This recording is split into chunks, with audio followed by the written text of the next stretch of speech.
Salut à tous, très heureux de vous retrouver aujourd'hui pour un nouvel épisode de Disney World, le podcast. Comme tous les 15 jours, on va vous emmener à Walt Disney World. C'est vrai qu'on en parle beaucoup de cette destination de rêve, mais que vaut-elle exactement par rapport à notre parc Disneyland Paris chez nous? On va comparer aujourd'hui. On vous dit à chaque fois qu'il ne faut pas le faire, mais aujourd'hui, on va le faire avec une invitée très spéciale puisque vous la connaissez tous.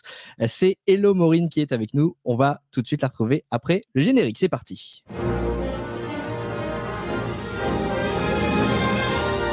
Disney World, le podcast. I only hope that we never lose sight of one thing, that it was all started by a mouse.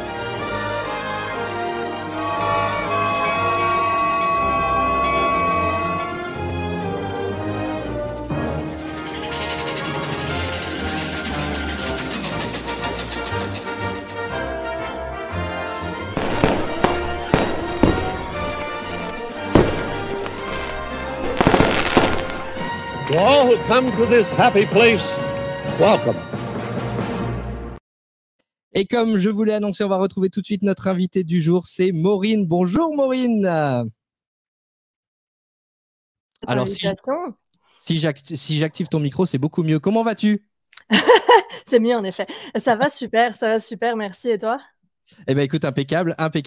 On t'a invité évidemment parce que tu es allé récemment à Walt Disney World. Tout le monde te connaît évidemment dans la sphère Disney. Tu as créé Hello Disneyland. Alors, Hello DLP depuis ce qui s'est passé sur les réseaux. Mais alors, c'est le guide numéro 1 pour voyager dans les parcs Disney. Alors, en France, en tout cas, pour ce qui concerne Disneyland Paris, oui, je suis assez fière de ça. C'est très cool de voir autant de monde à chaque fois venir se renseigner sur le site. Et le site s'appelle toujours Hello Disneyland. Hein, c'est vraiment juste sur les réseaux Meta, en l'occurrence, qu'on a dû changer le nom à cause des mises à jour de marque. Mais sinon, globalement, l'entité s'appelle quand même Hello Disneyland, donc on peut continuer à l'appeler comme ça. Très bien. Merci à toi, en tout cas, d'avoir accepté de venir au micro de Disney World, le podcast. Tu as voyagé récemment donc, à Walt Disney World et tu voyages très régulièrement à Disneyland Paris. Et avec toi, aujourd'hui, on avait envie de faire ce qu'on dit à nos auditeurs de ne pas faire, c'est-à-dire comparer les deux destinations. Et vous allez voir que sur certains domaines, ce n'est pas forcément celui auquel on pense qu'il gagne à chaque fois. On va voir avec toi un petit peu en termes d'attraction, en termes de food, en termes de spectacle aussi, ce que vaut Walt Disney World par rapport à Disneyland Paris. Et puis, ce sera aussi prétexte pour parler un petit peu de ton voyage et ce que tu as fait. Tu es parti, toi, au mois d'août, hein, c'est ça? Oui, je suis rentrée il y a moins d'une semaine en réalité, au moment où on enregistre. Donc, du coup, je suis encore un petit peu jet lag, comme on dit. Mais ouais, c'était un voyage de rêve, c'était génial. J'y retournais depuis la première fois après Covid. Donc, du coup, j'ai pu voir l'évolution un petit peu de la destination et puis forcément faire le parallèle avec Disneyland Paris, ce qu'on va faire de manière un peu plus exhaustive aujourd'hui. Et puis, voilà, se rendre compte un petit peu que les problématiques que nous on rencontre, ils ont parfois les mêmes et c'était intéressant de pouvoir faire cette comparaison que même si évidemment moi aussi je dis toujours que c'est pas quelque chose qu'il faut faire puisque les deux destinations ne sont pas comparables en termes de taille, en termes de propositions, forcément il y a des choses qu'on met face à face quoi. Donc, et d'autant plus quand on est premier voyageur et qu'on a comme référence uniquement Disneyland Paris. C'est vrai qu'on aime bien savoir ce qui ressemble à Disneyland Paris et ce qui diffère de Disneyland Paris. Eh bien, on va voir aujourd'hui essentiellement ce qui ressemble et on va les comparer. Alors, ça va être un petit peu la battle avec entre Disneyland Paris et Walt Disney World. Donc, et on va commencer finalement par le parc qui ressemble le plus. C'est évidemment Magic Kingdom qui ressemble le plus à notre Disneyland Park. Et on va commencer évidemment par Main Street USA, puisque quand on rentre, c'est la première chose que l'on voit. Selon toi, Main Street USA, entre Disneyland Paris et Walt Disney World, qui gagne? Ah, c'est difficile. C'est difficile parce qu'en fait, nous, on a vraiment un très beau Main Street USA. Hein. Il y a, nous, je sais que sur notre podcast, c'est un peu un de nos lands préférés, pour le coup, à Disneyland Paris, parce que on a un land qui a de très, très belles finitions. Tu vois, on a un sol avec des pavés, avec les rails qui passent au milieu. On a de très, très belles façades. Donc, on a les arcades qui sont aussi quelque chose d'exclusif à Paris qui n'existe dans aucun parc ailleurs dans le monde Disney. Donc on a un très très beau Main Street et c'est vrai que le mettre en comparaison avec celui de Magic Kingdom, c'est difficile parce que autant je trouve moi, à titre perso, que leur Main Street est un peu moins beau parce que le sol joue beaucoup, les arcades, etc. Autant ils ont une offre en termes de restauration, d'attraction et de merch qui est, je trouve, mieux en fait que ce que nous on va avoir à Paris. Donc l'un dans l'autre, ça s'équilibre au final quand même un petit peu, je trouve. C'est vrai que sur le visuel, ça se ressemble beaucoup, mis à part effectivement ce que tu dis, les pavés et les finitions à Disneyland Paris. Moi, je dirais ce qui diffère énormément entre les deux, c'est l'animation qu'on retrouve sur Main Street USA. Oui. On regrette beaucoup ces animations qu'on retrouvait auparavant à Disneyland Paris, qui ont un petit peu disparu. Quand on pense au Dapper Dance à Walt Disney World, quand on pense aux citoyens, justement, aux Main Street Citizens qui animent Main Street USA, il y a ce petit plus à Walt Disney World, tu es d'accord? Oui, je trouve vraiment que visuellement, en fait, Paris est plus sympa, mais en termes d'entertainment et donc de divertissement, on va parler français, c'est plus intéressant en Floride, en effet, sur Main Street. Alors, si tu devais les départager, à qui tu mettrais le point du coup? Ah non, c'est trop dur ça s'interdit. Ça, c'est trop dur. Je pense que je le mettrais quand même à celui de Paris, au final. À DLP? Ouais, je pense que sur celui-là, peut-être que je le mettrais quand même à celui de Paris. Eh ben, écoute, on va compter un point pour DLP et puis on fera le total à la fin de cet épisode. Après, il y a un truc, je fais juste une aparté rapide parce que je vois que c'est le visuel en plus que tu as choisi pour illustrer. C'est vrai qu'ils ont quelque chose qui est super sympa et qu'on aurait dû, nous, avoir à Paris et ce qui ne s'est pas fait. C'est un cinéma, en fait, et qui diffuse, je crois, des petits courts-métrages Mickey. Et ça, je trouve ça vraiment chouette, en fait, qui est ce côté-là, en fait, vraiment... Disney d'origine, tu vois, où on se rattache à l'animation et pas juste à l'offre de consommation. Tu vois ce que je veux dire? Ouais, complètement. Je suis assez d'accord avec toi. Puis même, bon, alors nous, on a le fameux gazebo. C'est vrai que quand on rentre, il a de la gueule, ce gazebo. Et tout de suite, il en jette. À Walt Disney World, c'est différent. Il y a cette statue de Roy Disney et de Minnie qui est parfois au centre. Parfois, lorsqu'il y a des animations comme Halloween ou Noël, elle est un petit peu sur le côté. L'ambiance est différente. Mais moi, voilà, je reviens sur ce que je disais tout à l'heure. Quand vous allez à Walt Disney World, surtout, généralement, ce qu'on fait, c'est qu'on trace Main Street. En fait, on zappe un petit peu Main Street pour aller directement vers le château. Et on oublie un petit peu de prendre le temps d'apprécier l'atmosphère, l'ambiance de Main Street. Essayez de revenir en journée parce que c'est souvent en fin de matinée, début d'après-midi qu'il y a des animations pour écouter les Dapper Dance. C'est vraiment génial, je trouve. C'est ce que j'allais dire, c'est vrai. Ouais. La fin de l'après-midi est très intéressante parce que du coup, tu peux voir les Dapper, tu peux profiter du coup du land de manière un peu plus calme parce que le flot des visiteurs est passé, la parade est passée, etc. Et puis ça te permet d'en profiter différemment. Et puis il y a aussi, au-delà des Dapper, tu sais, il y a cette cérémonie tous les soirs à 17h. Avec le baiser du drapeau américain. Il y a un côté très patriotique aussi que nous, on n'a pas du tout forcément chez nous. Et qui font donc là-bas, ils le font et à Disneyland et à Walt Disney World. Et tous les soirs à 5h, du coup, il y a une petite cérémonie, donc, avec les Dapper d'ailleurs, je crois. Donc du coup, c'est vrai que c'est intéressant d'y retourner en fin d'après-midi, en effet.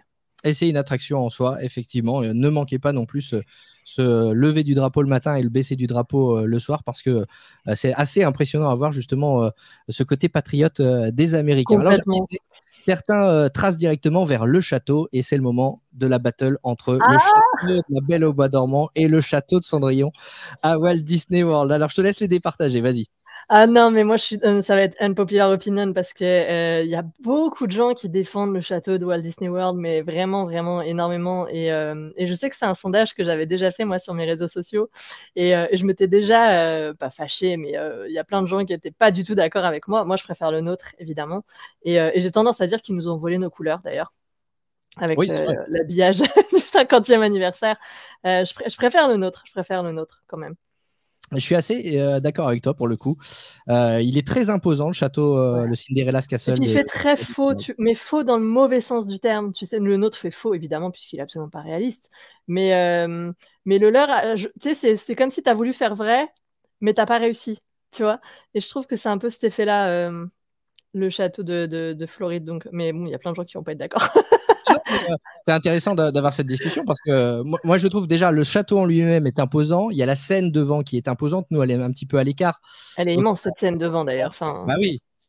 Alors après, voilà, ça permet aussi d'avoir un show le matin au moment de l'ouverture du parc. C'est très sympa. Ça met tout de suite dans l'ambiance. Les feux d'artifice, d'ailleurs, ne soyez pas surpris. Il y a des feux d'artifice qui sont tirés en plein jour à Walt Disney World. Oui, c'est vrai, oui. Il faut dire aussi qu'ils n'ont pas de fontaine, contrairement au château de Disneyland Paris. Oui, c'est vrai, puisque du coup, il n'y a pas. Enfin, si, remarque, en plus, je dis ça, mais en fait, il y a il y a un espace aquatique, enfin, en tout cas, il y a un plan d'eau de part et d'autre. Donc, puisqu'il y a on voit souvent d'ailleurs ces photos sur les réseaux sociaux de la réflexion du château dans ces espèces de douves.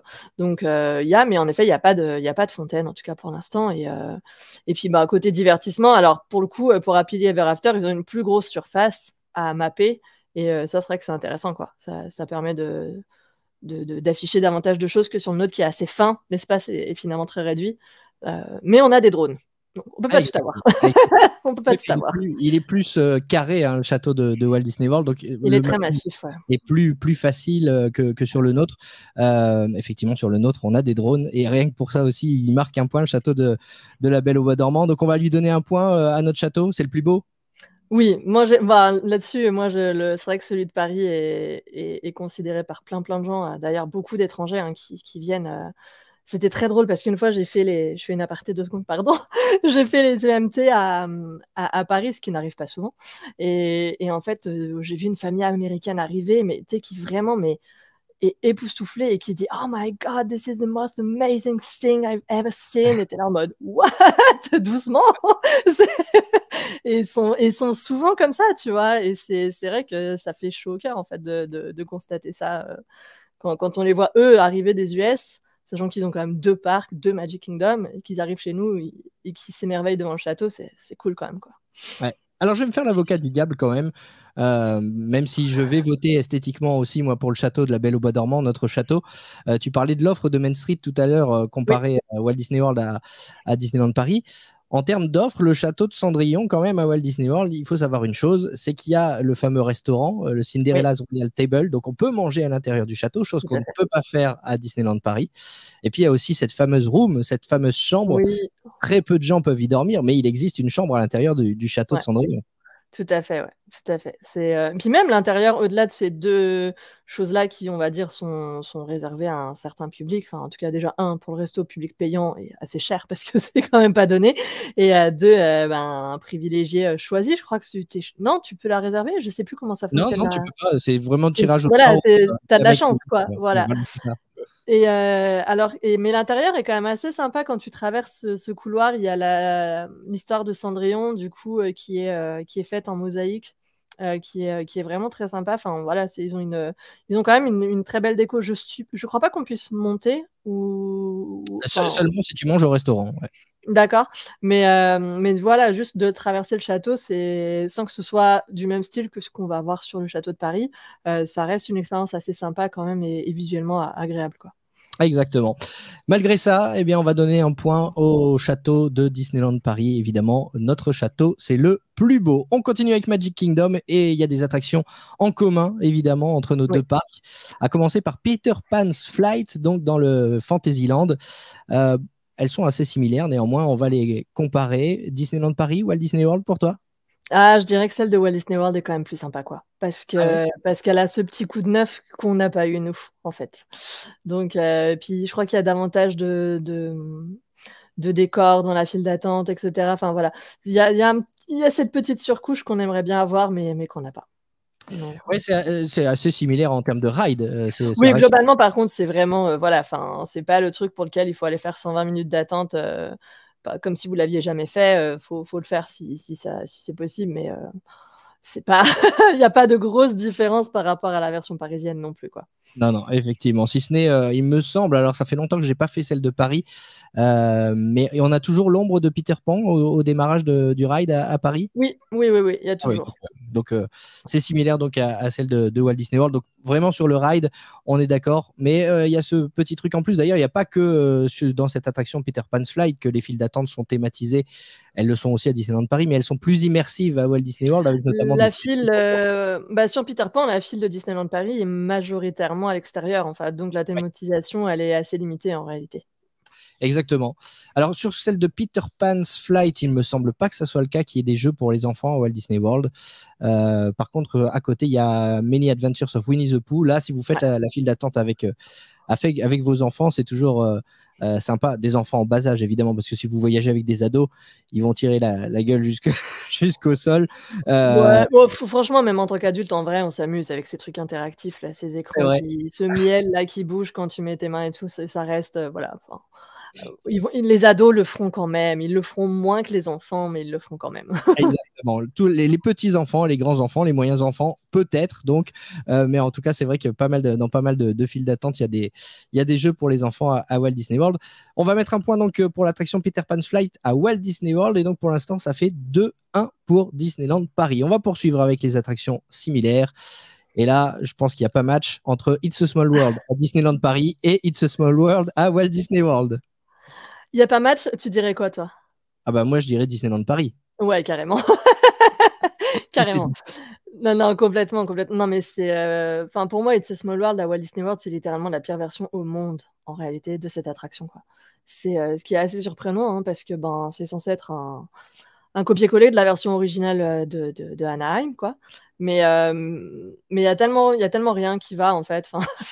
Que c'en est presque drôle, mais la façade extérieure, et on est sur un type Moyen-Âge, t'es un peu perdu. Voilà, c'est complètement... Ça rend pas hommage à la fameuse façade de Walt Disney World qu'on voit chez nous, qu'on voit à Disneyland, qu'on voit à Tokyo, qu'on voit partout, sauf là. Sauf en Floride. Et c'est vrai qu'à l'intérieur, ça fait très, très hangar.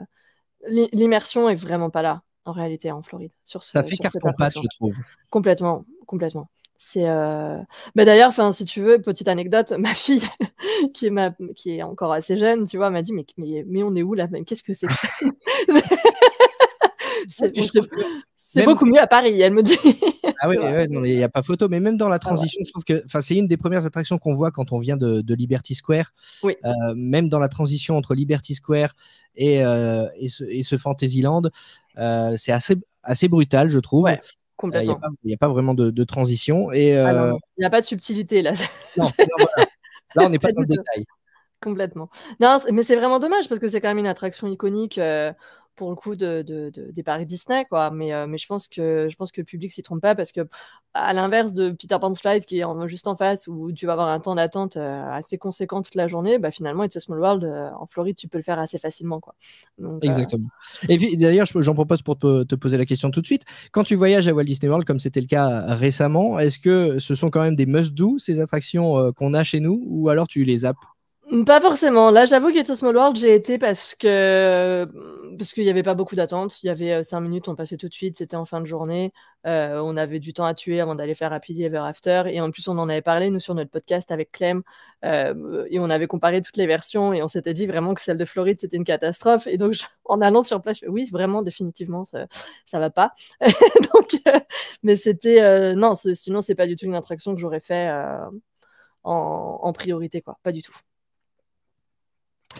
Et ni de l'extérieur, ni à l'intérieur. Effectivement, comme tu dis, il n'y a rien qui va. Moi, j'ai trouvé que de l'extérieur, c'était beaucoup moins joli que chez nous. À l'intérieur, en plus, la nôtre a eu un coup de neuf récemment. Donc, on ressent encore plus la différence maintenant avec celle de Walt Disney World. Et c'est pour ça que, sans discussion aucune, Disneyland Paris marque encore un point grâce à It's a Small World. On va poursuivre. Pirates of the Caribbean, Pirates des Caraïbes, Disneyland Paris ou Walt Disney World? Ah, celle-là, elle est difficile, je trouve. Celle-ci, elle est difficile. Je dirais que les deux se valent, honnêtement. Je mettrais peut-être... Allez, on va mettre un point de plus à la version de Floride parce qu'ils ont un Jack Sparrow en plus, qu'on n'a pas, nous. Et la façade change un petit peu. Mais globalement, je trouve que pour le coup, on est presque sur une égalité là-dessus. Les deux se valent. Honnêtement, les deux se valent, quoi. C'est pas du tout la même immersion quand on rentre dans le bâtiment, dans le fort. Mais pour le coup, du coup, c'est difficile à comparer, tu vois. C'est presque pas la même chose en termes de file d'attente. Après, le ride est quasi identique, mais à l'envers, il me semble. Mais les deux se valent. Là-dessus, sur celle-là, j'ai du mal. Je dois dire que Moi, personnellement, on m'avait dit il y a des différences entre le ride de Disneyland Paris et le ride de Walt Disney World. Il y en a, Alors, hein. je C'est vais- juste que l'un est à l'inverse de l'autre, si tu veux. C'est-à-dire que nous, on va commencer, par exemple, par les pirates, tu sais, qui sont à la grille avec le chien. Et je crois que Ouais. aux États-Unis, en fait, ils terminent par ça. Tu vois. Donc, Eh ben, écoute, je vérifierai. voilà. Je fais attention lors de mon prochain séjour. En tout cas, moi, sur le ride, j'ai pas vu de grosses différences. Enfin, les scènes majeures sont là. Effectivement, Oui. peut-être pas dans le même sens. Les scènes majeures sont là. Alors, toi, tu mettrais un point en plus à celle de Walt Disney World juste pour le Jack Sparrow, c'est ça? Oui, peut-être juste pour le Jack Sparrow, ouais. Vraiment pour le Jack Sparrow en plus. Mais sinon, franchement, c'est similaire, quoi. C'est similaire. Ouais. Alors, autant on disait que It's a Small World était un petit peu perdu au milieu de Fantasyland, enfin, c'est pas l'attraction massive qu'on connaît à Disneyland Paris, autant je trouve que c'est la même chose pour Pirates des Caraïbes, par rapport à Disneyland Paris où on la voit de loin avec effectivement ce fort, il est quand même remarquable. Là, elle est un petit peu, je vais pas dire cachée cette attraction, on la voit, mais c'est pas aussi impressionnant que chez nous quand même. Bah, elle est très bien intégrée, en fait, je dirais, dans son environnement en Floride. Puis elle est juste à côté, enfin pas très loin en tout cas, de Jungle Cruise. Après, le land d'Adventureland en Floride est quand même vraiment très rempli par rapport à chez nous. C'est-à-dire qu'ils ont beaucoup d'attractions, alors que nous, finalement, sortis de Pirates des Caraïbes, on n'a que des balades, si tu veux, dans Adventureland, parce qu'on va avoir le passage enchanté d'Aladin, on va avoir la maison des Robinson, enfin la cabane, pardon, des Robinson, on va avoir Adventure Isle avec du coup Skull Rock et donc les grottes qui sont enfin juste dessous. Mais on n'a pas d'attraction forte, alors que là-bas, finalement, ils ont Pirates, enfin, en plus de Pirates, je veux dire, ils ont Pirates, ils ont Jungle Cruise, ils ont du coup les tapis volants d'Aladin, ils ont The Enchanted Tiki Room, il y a des restos, il y a donc là où on achète le Dole Whip, il y a Skipper Canteen, il y a la maison, alors je sais plus si c'est Tarzan là-bas, ou parce que je l'ai pas fait, ou les Robinson, mais voilà, enfin, ouais, l'arbre, mais ils ont une offre attraction plus importante que celle que nous, on va avoir en France, en fait, dans leur Adventureland. Et pareil pour la restauration. Et donc, elle n'est pas perdue au milieu de tout ça, mais comment dire, elle dénote moins, parce que c'est pas le truc le plus important, si tu veux. En face, il y a Jungle, à côté, il y a Enchanted Tiki Room, qui est un très grand bâtiment, etc., quoi. Le point donc pour Walt Disney World a souligné également que si vous allez en période d'Halloween, cette attraction-là, il y a des vrais comédiens à l'intérieur de l'attraction Pirates des Caraïbes à Walt Disney World, donc ne la manquez pas. Walt Disney World recolle, 3-2 pour Disneyland Paris. Et d'ailleurs, mais... il y a un point en plus aussi pour Pirates des Caraïbes, c'est qu'il y a une petite chasse au trésor, tu sais. Est-ce que tu connais ce petit bonus sympa? En plus, c'est gratuit. C'est une map qu'on récupère pour le coup juste à côté dans un bâtiment pas très loin de Pirates des Caraïbes. Et c'est une chasse au trésor située dans les alentours de Pirates des Caraïbes, Jungle Cruise, etc. Et avec des indices et des éléments de décor qui s'animent quand tu appuies sur les bons endroits, etc. Et donc, ça permet d'avoir une interaction en plus sympa sur la partie Pirates des Caraïbes. Donc voilà. Ça vaut son point en plus, finalement. Exactement. Il faut le Magic Band Plus pour ça ou pas? Pas du tout. C'est vraiment accessible à tout le monde. Il n'y a pas besoin de baguette, pas besoin de Magic Band, rien du tout. Impeccable. Et un point en plus donc pour Pirates des Caraïbes à Walt Disney World. On poursuit avec Dumbo The Flying Elephant. Alors, elle est assez similaire là aussi, mais je l'ai mise. Pardon, il faut peut-être un Magic Band quand même. Mais plus ou pas, pas sûr. Ok. Dumbo The Flying Elephant, attraction qu'on a également en commun entre Disneyland Paris et Walt Disney World. On va les comparer, même si, encore une fois, le ride, entre guillemets, en lui-même, est le même. Oui, sauf que là-bas, il y en a 2. Ils ont 2 Dumbo. Ce qui est d'ailleurs un peu surprenant. Mais oui, globalement, c'est la même expérience, quoi. Tu rentres dans un Dumbo et puis tu tournes autour d'un axe. Voilà. La file d'attente est bien différente, en revanche. Alors, je n'ai pas fait Dumbo cette fois-ci à Walt Disney World, donc j'ai très peu été dans cette partie-là de Fantasyland en réalité cette fois-ci. Donc là, comme ça, je ne saurais pas te dire par rapport à mes souvenirs de mes anciens voyages, mais je te crois sur parole. Mais ça m'étonne qu'à moitié, en fait, que tu n'aies pas été dans cette zone-là, parce qu'encore une fois, Elle est un petit peu à l'écart du parc, elle est vraiment dans le fond, avec notamment ce chapiteau dans lequel le Pit Silly Sideshow où vous pouvez rencontrer Dingo, Donald, Daisy et Minnie. C'est un point photo assez sympa avec de jolis costumes et souvent les gens passent à côté. Donc n'hésitez pas à aller dans ce coin-là, effectivement, et surtout si vous avez des enfants et qui généralement ils sont fans des petits manèges comme ça, comme Dumbo, ils verront pas le temps passer puisque dans la file d'attente de Dumbo de Flying Elephant à Walt Disney World, eh bien il y a une aire de jeu et on vous remet un beeper qui vibre quand c'est votre tour. Donc vous n'avez pas l'impression de faire la file d'attente finalement. C'est sympa ça. Ouais, c'est carrément bien. Les enfants jouent, les parents patientent et dès que ça vibre, eh bien vous montez sur le dos de Dumbo. C'est assez sympa. Alors moi pour ça je mettrais le point à Walt Disney World, mais je mettrais aussi un point à Disneyland Paris parce que je trouve toujours sympa d'avoir cette vue sur le château quand on est sur le dos de Dumbo. Alors j'arrive pas à les départager, donc c'est toi qui... J'allais le dire, la vue chez nous est quand même vraiment, vraiment très cool parce que du coup, tu as vu sur tout Fantasyland parce que l'attraction est vraiment centrale et donc tu as vu sur le labyrinthe, tu as vu sur le château, tu as vu sur toute la cour devant le château. Enfin, c'est quand même très, très sympa. Donc, c'est vrai que rien que pour la vue Dumbo à Paris, c'est très cool, quoi. Et visuellement, il est très beau aussi. Donc là, pareil, je te laisse départager. Donc, tu donnes le point à DLP c'est allez, on va parce que je le pense point. Que l'attente est moins importante, je pense, en Floride, vu qu'il y en a deux. Et puis, le principe de file virtuelle, entre guillemets, est plutôt cool, parce que clairement, on subit un peu la file d'attente quand même à Disneyland Paris, quoi. Donc, je te laisse décider. Donc, on donne le point à Disney World ? Allez, on donne le point à Disney World.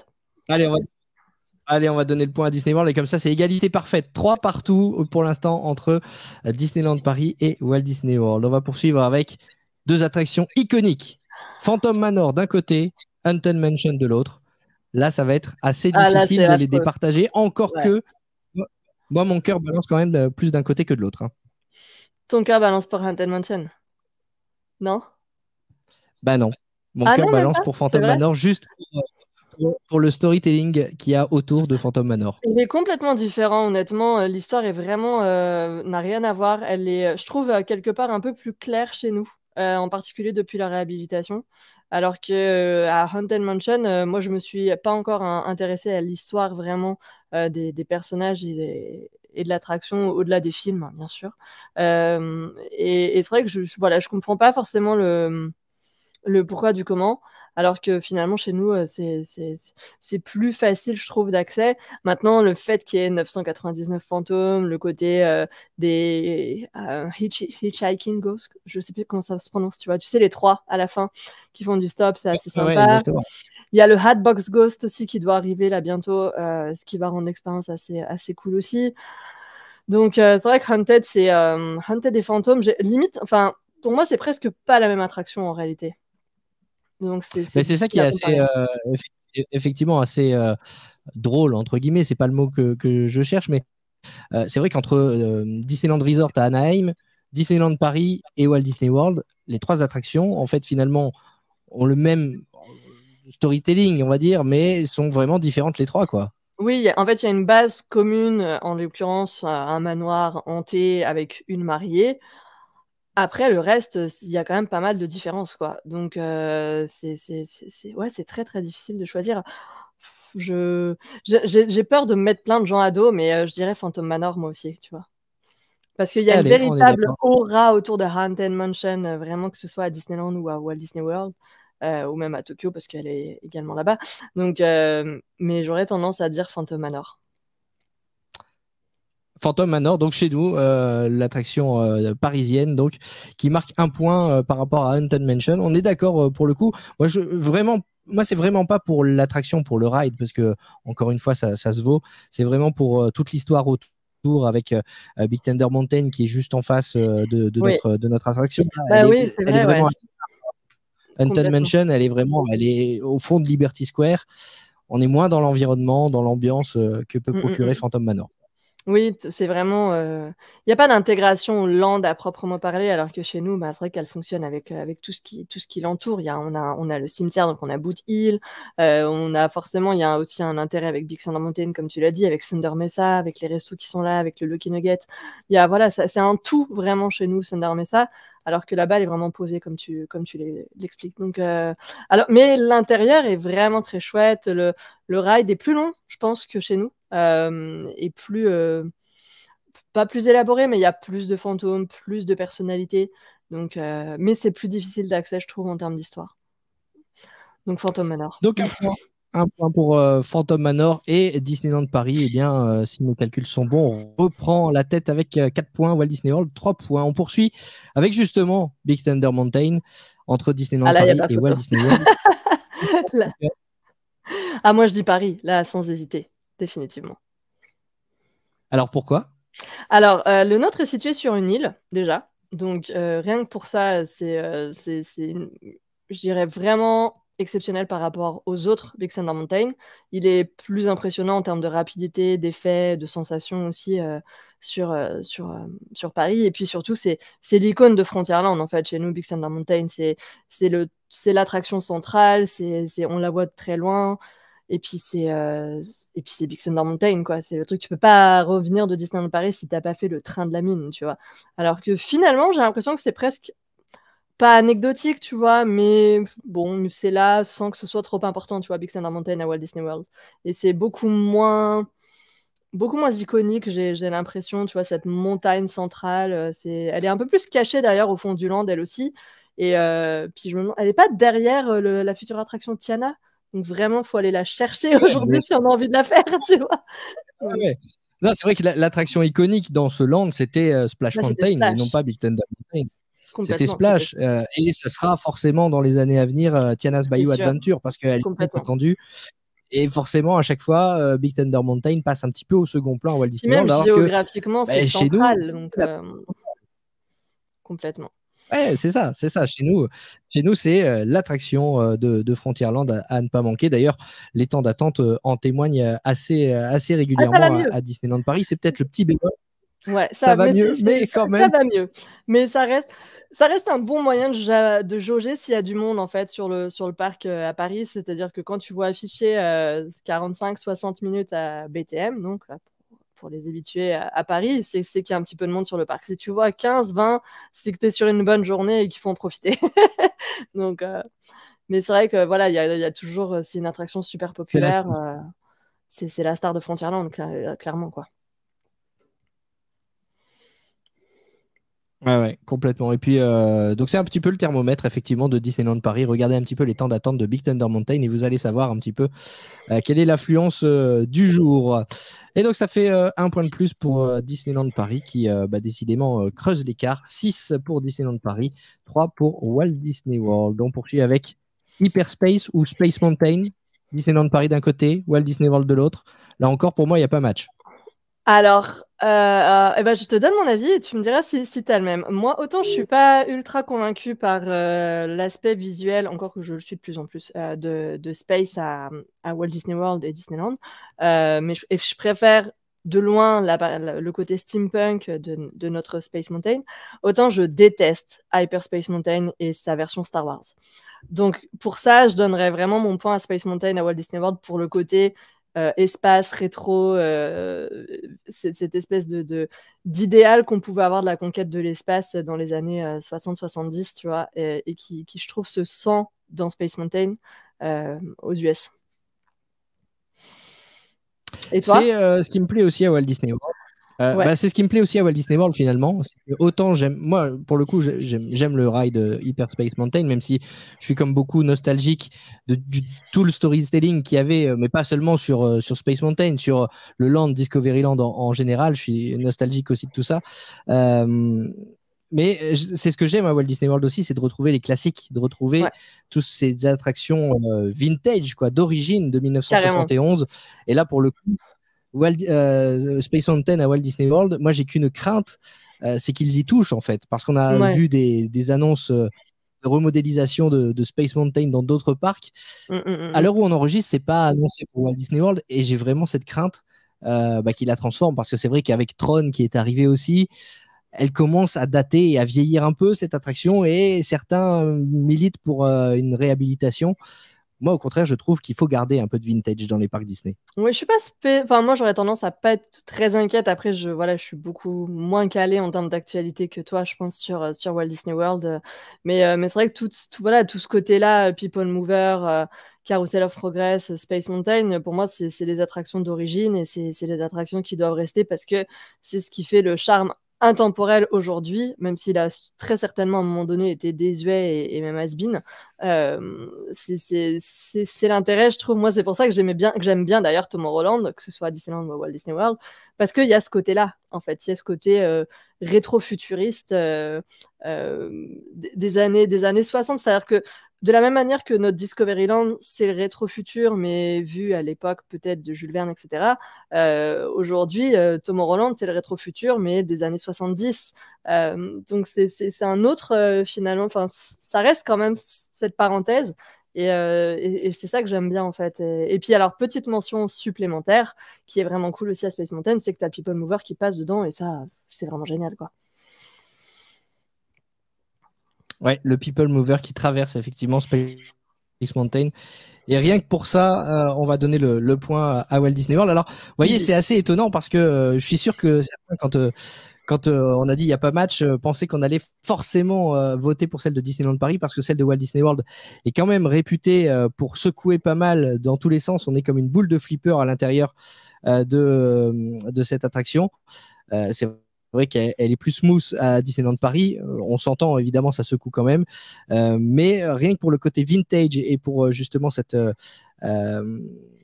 originalité qui est conservée à Walt Disney World, on va donner donc un point à Space Mountain à Walt Disney World. On va poursuivre, puisqu'on est dans Tomorrowland, avec une autre attraction. Easy. C'est Buzz Lightyear. Laser Blast d'un côté, Ranger Spin de l'autre. Disneyland Paris ou Walt Disney World? Disneyland Paris, définitivement. Alors, j'ai pas encore publié ma photo on-ride de Buzz, mais c'est un sketch. Elle est très drôle. Je pense que ça va beaucoup faire rire les gens, parce que vraiment, pourtant, on a l'impression que c'est la même chose, hein. On a l'impression que c'est la même attraction, et globalement, ça l'est. Mais les véhicules ne sont pas les mêmes, et la maniabilité du blaster n'est pas la même, puisque chez nous, il est détachable, et donc on peut viser vraiment de manière très libre, alors qu'en Floride, il est attaché au véhicule. Et c'est horrible. C'est affreux. Et ça change tout. Ah, ça change tout. C'est une catastrophe. Vraiment, je pense qu'à arriver à même pas mi-parcours, j'ai abandonné. J'ai jeté l'éponge, quoi, à Walt Disney World. Et ça se voit d'ailleurs sur ma photo on-ride. Je la publierai. Ça sera très drôle. Mais il y a quand même des gens qui arrivent à faire 999 999. Hein. Donc, oui, il y a plein de gens effectivement qui arrivent à faire le gros score là, 999 999. Et c'est ce que j'allais dire justement. En fait, c'est bien, parce que ça met un petit challenge supplémentaire quand vous arrivez à faire ce fameux score à Disneyland Paris. Et ben, allez faire celle de Walt Disney World. Vous allez voir que c'est pas aussi facile. Donc rien que pour cette maniabilité. Moi, alors que moi, je tape des 500, 600 faciles à Paris. Là, j'ai dû faire mais 45 000, quoi. Mais difficilement. Ah non, c'était horrible. C'était. Disneyland Paris qui marque un nouveau point 8 pour Disneyland Paris. Toujours, on passe du côté d'Epcot maintenant, entre Ratatouille, l'aventure totalement toquée de Rémi à Disneyland Paris, et Rémi's Ratatouille Adventure à Walt Disney World. Là encore, on est sur des attractions assez similaires. Donc du coup, ce qu'on va comparer, c'est plus l'environnement entre les deux attractions. À qui tu donnerais le point, toi? Alors, c'est très bien qu'on compare que les environnements, parce que je dois t'avouer que je n'ai pas fait l'attraction Ratatouille à Epcot à cause des temps d'attente ultra conséquents qu'il pouvait y avoir là-bas, sachant que chez nous, on peut quand même la faire assez facilement, que ce soit en normal ou en single rider. Donc j'avoue que je n'ai pas été faire Ratatouille à Epcot. Mais l'environnement... forcément, le point va aller à Epcot, j'ai envie de te dire, sur cette attraction-là, puisqu'il s'intègre au pavillon français, et que tout ce qu'il y a autour de l'attraction est juste ultra canon, même si très cliché, mais vraiment ultra canon. Donc là-dessus, voilà, si on s'arrête vraiment juste à l'esthétisme, ça sera Epcot. Même si c'est nous qui avons l'attraction originale à la base. Exactement, c'est vrai qu'ils nous ont copié pour le coup, c'est vrai qu'il faut le souligner quand c'est comme ça. Walt Disney World qui copie Disneyland Paris. On a eu la première version donc de Ratatouille, ils ont eu la seconde. Bon, globalement, effectivement, c'est la même, c'est le même ride, mais au niveau de l'environnement, donc dans le pavillon de la France où est située cette attraction, il y a pas mal d'offres, pas mal de boutiques, pas mal de restaurants, et donc cette fameuse attraction désormais Rémi's Ratatouille Adventure, tu le dis, c'est un petit peu kitsch, évidemment, le Paris vu par les Américains. C'est le Paris aussi à la sauce Disney. Et donc, on va donner le point à Walt Disney World pour cette attraction nouvelle. Alors là, c'est pas une attraction. On va passer à Hollywood Studios. On va comparer deux lands, le Toy Story Playland de Disneyland Paris et le Toy Story Land d'Hollywood Studios. Alors, pour l'instant, le point va aller à Walt Disney World. Pour le moment, en tout cas. Après, ils ont quand même pas mal d'avance avec l'attraction Slinky Dog. Alors attends, c'est quoi exactement le nom là-bas? Je me souviens plus. Mais du coup, Slinky Dog. Et puis bon, le land est quand même beaucoup plus grand et beaucoup plus immersif là-bas, même si on retrouve certains codes qu'on a, nous, sur Toy Story Playland à Paris, clairement. Clairement. Là, on parle du gigantisme à l'américaine. Toy Story Land est un bon exemple par rapport à notre Toy Story Playland. D'ailleurs, s'ils ne parlent pas le même nom, c'est pas un hasard. Oui, complètement. Bah, c'est vrai que nous, j'ai un peu toujours cette impression où, alors je me souviens plus exactement au niveau des dates. Bah, si, parce que Toy Story Land a ouvert en 2018, alors que nous, Toy Story Playland était déjà ouvert.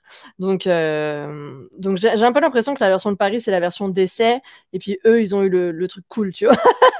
Et donc c'est vrai que leur Toy Story Land est super impressionnant, mais il y a plein de choses qu'on retrouve. On retrouve la balle Pixar, on retrouve l'empreinte de Converse, tu sais, au sol pour nous rappeler qu'on est à l'échelle des jouets. On retrouve donc Woody, Buzz, etc. Enfin voilà, il y a plein de choses qu'on va retrouver dans les deux, mais qui sont en mieux et en plus grand à Walt Disney World. Puis en plus, maintenant, il y a le resto, là, Roundup Barbecue, depuis quelques mois, qui a l'air très, très cool.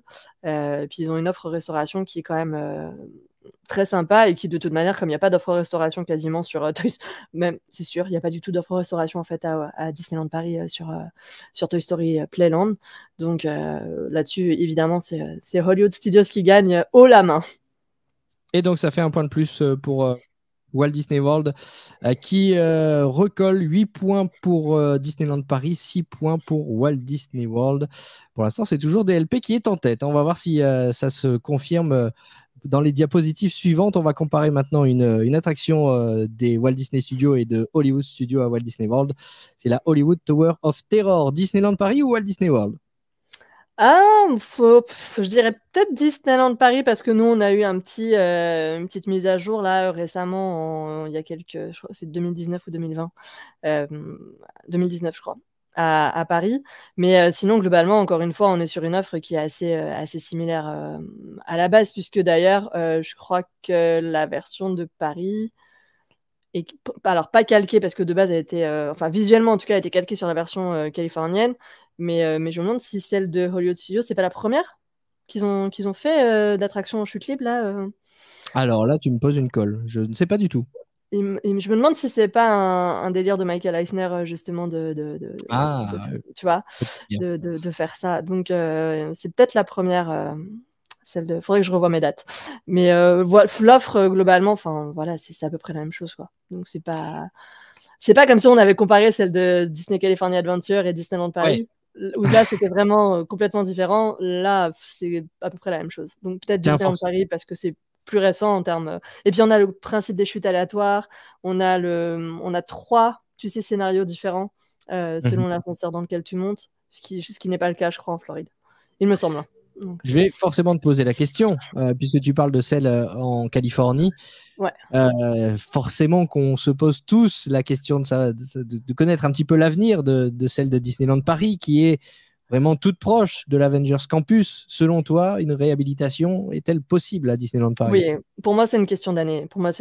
Parce que c'est vrai que géographiquement, elle est collée, en fait. Je veux dire, tu passes par là, presque, pour aller à Avengers. Enfin, en tout cas, quand on sort aujourd'hui avec les travaux des jardins, avec les travaux d'Arendelle, etc., et du prolongement pour aller prochainement justement à Arendelle, on longe littéralement la Tour de la Terreur. Donc, elle est vraiment collée à Avengers Campus géographiquement.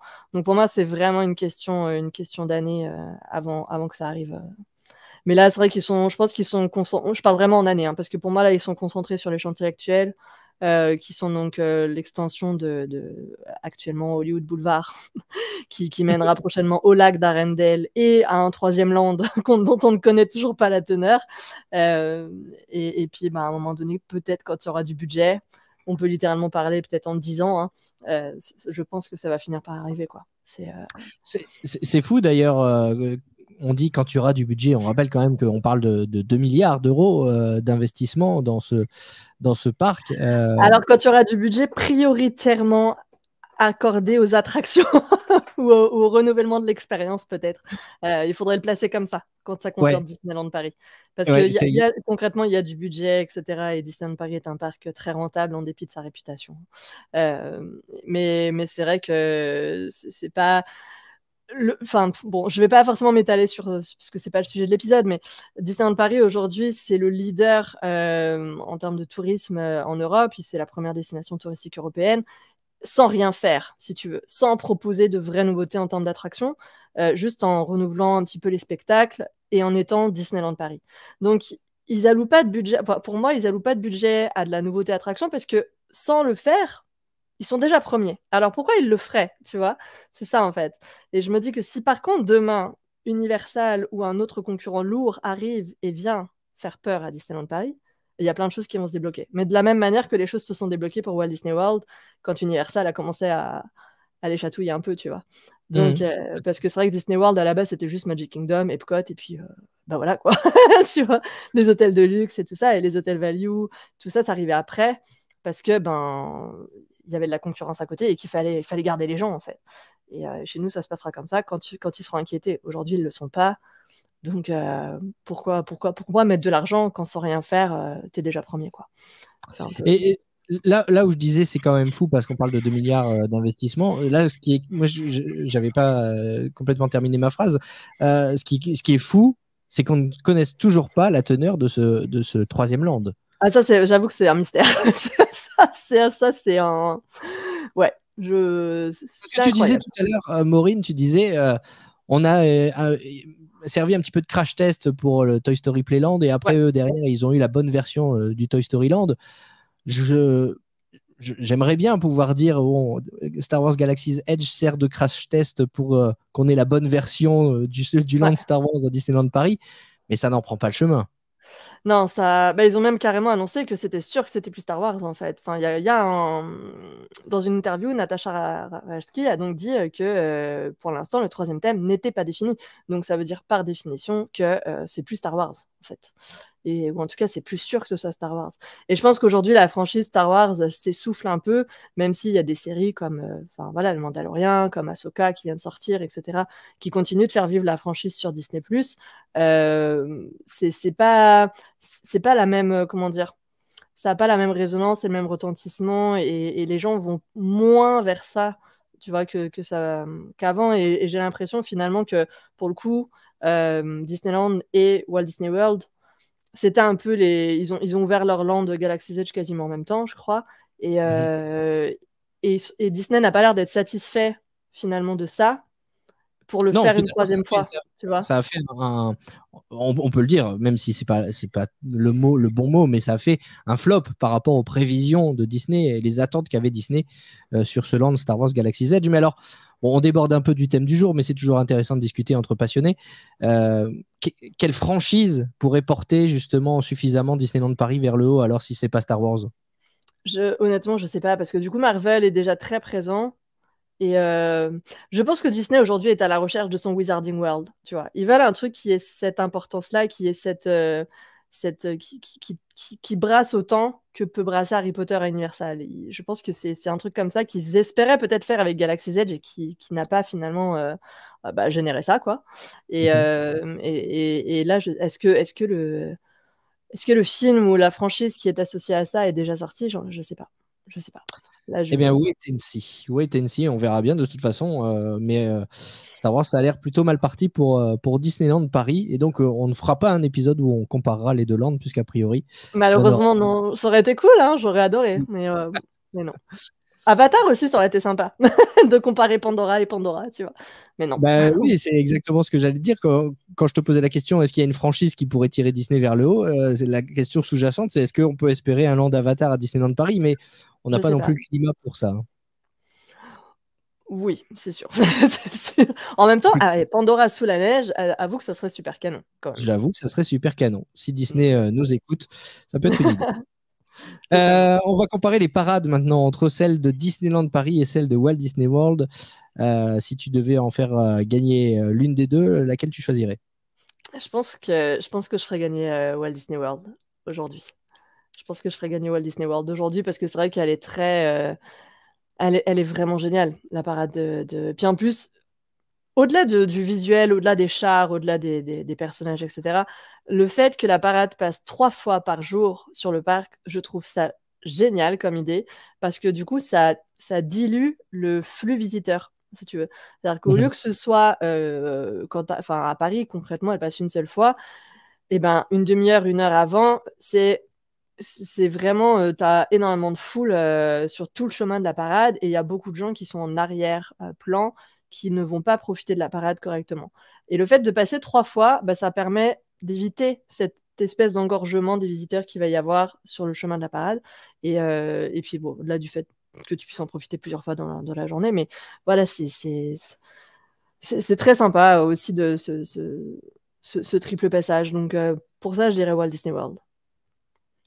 Un point de plus donc pour Walt Disney World, les parades, la final, c'est quoi déjà le nom de la parade à Walt Disney World? Attends, il y a Fantasy. Fantasy, ouais, il y a Fantasy dedans, mais tu vois, on a tous les deux un trou de mémoire. Bah oui, mais en fait, du coup, it's a Festival of Fantasy. Festival of Fantasy, ouais, je sais pas pourquoi j'étais sur Final of Fantasy. Ouais, c'est le final qui m'a mis dedans. Oui, ça ressemble, mais non, c'est pas ça. Donc, Festival of Fantasy Parade, donc à Walt Disney World, qui marque un point. Il y a aussi la cavalcade qui est sympa à Walt Disney World, qui passe avec différents personnages qu'on n'a pas fréquemment l'occasion de voir à Disneyland Paris. Oui, là aussi, pareil, elle passe plusieurs fois par jour. Ça, c'est assez cool. Après, nous, ce qui va être, je dirais, comparable à la cavalcade, ça va être actuellement le spectacle du 30e anniversaire. Et là, pour le coup, je pense qu'on peut dire que le spectacle du 30e gagne. Easy. Mais parce que ça a fédéré... c'est tellement étonnant d'ailleurs ce qui s'est passé autour de ce spectacle, mais la cavalcade c'est cool aussi d'avoir cette animation en effet à Walt Disney World sur le Magic Kingdom. Donc sur la partie parade, on va donc donner le point à Walt Disney World. Les rencontres personnages et les points photos, Disneyland Paris ou Walt Disney World? Walt Disney World.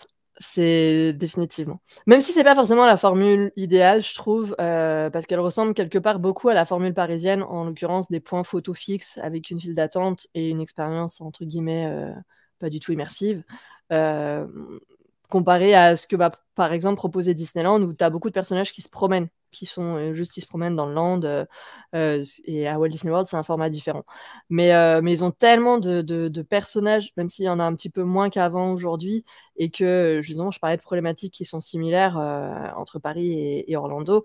Je trouve qu'aujourd'hui les temps d'attente les temps de résidence, on va appeler ça comme ça, où le moment où tu sais les horaires où ils restent les personnages sont moins importants qu'avant. Ils sont partis plus tôt, par exemple, par rapport aux années précédentes.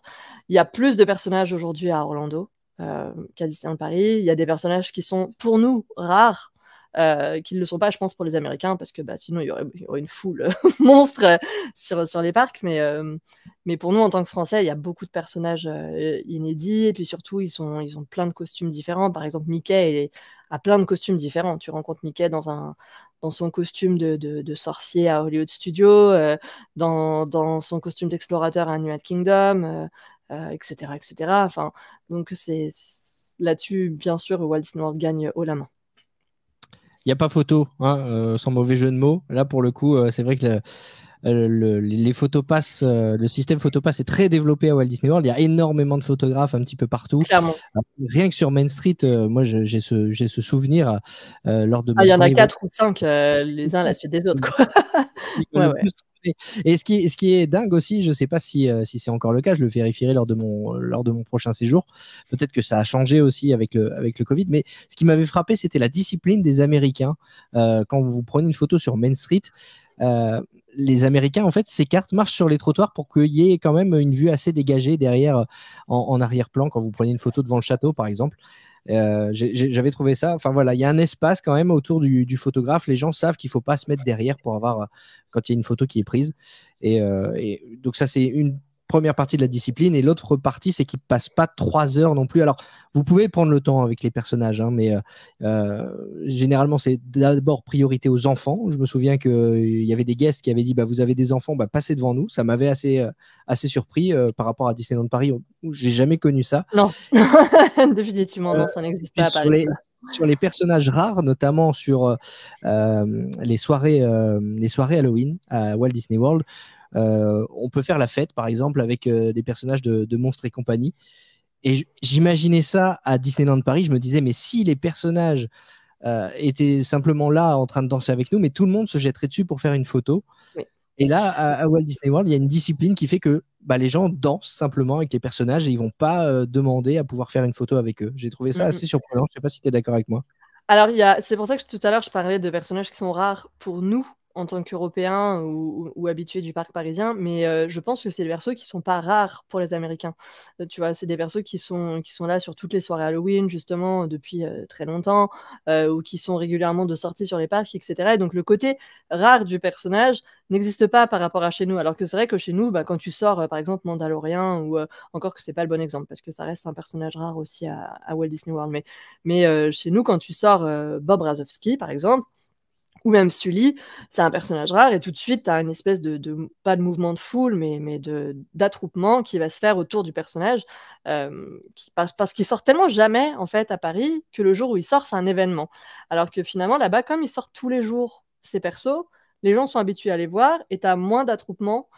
T'as moins cet effet-là quand même. Après, ils ont les mêmes travers qu'il va y avoir, nous, à Paris, avec la photo, le premier à avoir sa photo avec le personnage rare, tu vois, genre Mandalorian, typiquement, il y a ça, Ahsoka, actuellement, il y a ça aussi.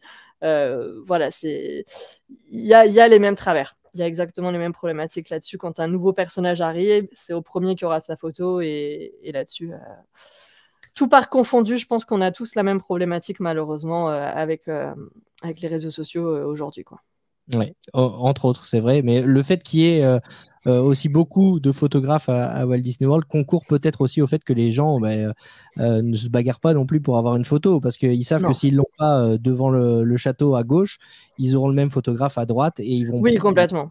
Par contre, sur les photos classiques comme ça, c'est beaucoup plus facile d'accès, en effet, à Walt Disney World que chez nous. Parce que tu as, et encore, je disais 4-5 photographes, mais en réalité, c'est beaucoup plus que ça pour avoir le château derrière toi, ou pour avoir la sphère d'Epcot, ou pour avoir le Tree of Life, tu vois. Enfin, voilà, c'est très facile et il n'y a pas trop d'attente, concrètement. Et on rappelle que si vous partez avec les billets, les Magic Tickets, les billets 14 jours au prix de 7 qui sont vendus notamment sur le site irlandais, le Memory Maker, donc l'équivalent du Photopass, est inclus. Donc ne vous privez absolument pas de faire des photos à Walt Disney World. Ce qui est sympa aussi, et comparativement à Disneyland Paris, on parle des photos, mais ce sont les vidéos aussi qu'on peut récupérer à la sortie de l'attraction. Carrément. Il y a plusieurs, alors notamment les attractions très populaires comme Tron ou Seven Dwarfs Mine Train, tu as une espèce de vidéo on ride qui, si ton bracelet a bien fonctionné, c'est bien ta vidéo, parce que ça peut arriver quand même. Et ça, c'est drôle, des fois tu te retrouves avec les vidéos des autres, tu n'es même pas dans le wagon, mais ça arrive pas souvent, mais ça arrive. Mais tu as une vidéo on ride, en effet, qui se déclenche à ton passage grâce au Magic Band, et du coup, tu te vois passer. Genre, moi, j'ai une vidéo de moi dans Tron, c'est juste exceptionnel, quoi. C'est exactement. Très, très cool. Et rien que pour ça, donc on donne un point à Walt Disney World. On va comparer les spectacles maintenant. Disneyland Paris ou Walt Disney World. Alors, juste une précision. Dans ce spectacle, j'inclus à la fois les spectacles diurnes, mais également les shows nocturnes comme Happy Ever After, dont on voit quelques images actuellement sur notre chaîne YouTube. Alors, spectacle, plutôt Disneyland Paris ou Walt Disney World? Ah non, c'est dur. Si tu mets Happily Ever After, c'est très dur. Si on met les spectacles nocturnes, c'est très très compliqué parce que nous, en termes d'offres, c'est c'est chaud. Je vais dire Disneyland Paris parce que, alors, justement, ce matin, on a eu l'annonce d'un nouveau spectacle nocturne et d'un nouveau spectacle de drone donc à Disneyland Paris. Et cette technologie des drones, elle est pour l'instant exclusive à Disneyland Paris en termes de parc Disney. Ça va très certainement pas durer. Mais c'est vrai que pour l'instant, c'est seulement à Paris. Donc, et ça a quand même un côté exceptionnel parce que je veux dire, le spectacle Avengers Power the Night, il est juste incroyable. Au-delà de la projection sur la Hollywood Tower Hotel, le principe des 500 drones là, qui volent et qui font des figures Marvel, c'est juste incroyable. Maintenant, c'est vrai que Happily Ever After et même Epcot Forever sont des spectacles qui sont très très cool également. Et puis il y a Fantasmic aussi à Hollywood Studios. Oh non, bon, je réponds pas à moi celle-là. Je te laisse faire. De Fantasmic, on met aussi quelques images. C'est super dur en fait. Je me rends compte que là. C'est super dur. Celle-là, elle est affreuse. C'est la pire question. C'est très très difficile. En termes d'offres, forcément, Disney World en a plus parce qu'il y en a un dans chaque parc. Encore que Animal Kingdom. Ah non, il n'y en a pas actuellement à Animal Kingdom, ouais. Depuis qu'ils ont enlevé les Kite Tales. Ouais. Ça doit revenir, d'ailleurs, le Tree of Life Awakenings, là, doit revenir début novembre. Ouais, c'est dommage parce que c'était vachement bien, ça, ouais. C'est cool. Ouais. C'est bien qu'ils le fassent revenir. Donc, oh là là là, c'est dur, hein, c'est dur parce qu'effectivement, il y a les drones à Disneyland Paris. Moi, je dois dire que j'ai été bluffé, même si c'était que temporaire, j'ai été vraiment bluffé par le show du 14 juillet dernier. Oui. Les drones, oui, le spectacle du 14 juillet, c'était incroyable. Enfin, ça me fend le cœur, hein, mais j'ai envie de dire Disneyland Paris. Mais alors que j'adore Fantasmic et j'adore Happily, mais j'ai envie de dire Disneyland Paris parce que c'est vrai qu'ils ont une. Pour moi, les spectacles, c'est la force de Disneyland Paris. Même si aujourd'hui c'est Disney Dreams, c'est que je trouve que ce retour en arrière, voilà, c'est pas la meilleure idée qu'ils aient eue. Mais là, voilà, il y a un nouveau spectacle qui arrive. Il y a eu Avengers Power the Night, il y a eu le 14 juillet, il y a eu le 14 juillet de l'année dernière qui était déjà très très cool. Donc j'ai envie de dire Disneyland Paris pour celle-là, mais ça me fend le cœur pour Walt Disney World parce que c'est quand même vraiment bien aussi. Ouais, c'est super dur. C'est super dur. Là, on voit aussi des images de la Hobbs Didou Musical Revue. Ça aussi, c'est spectacle avec une restauration en même temps. Enfin, l'offre de divertissement est très variée aussi à Walt Disney World. Disneyland Paris, il y a ce petit plus quand même, effectivement, avec les drones. Et j'ai envie de mettre, je sais pas, bon, allez, j'avais pas prévu de le faire, mais. On peut faire un 1. Tu vois, une égalité sur ça. Ouais, on peut mettre un point à tout le monde, hein, parce que. On est d'accord.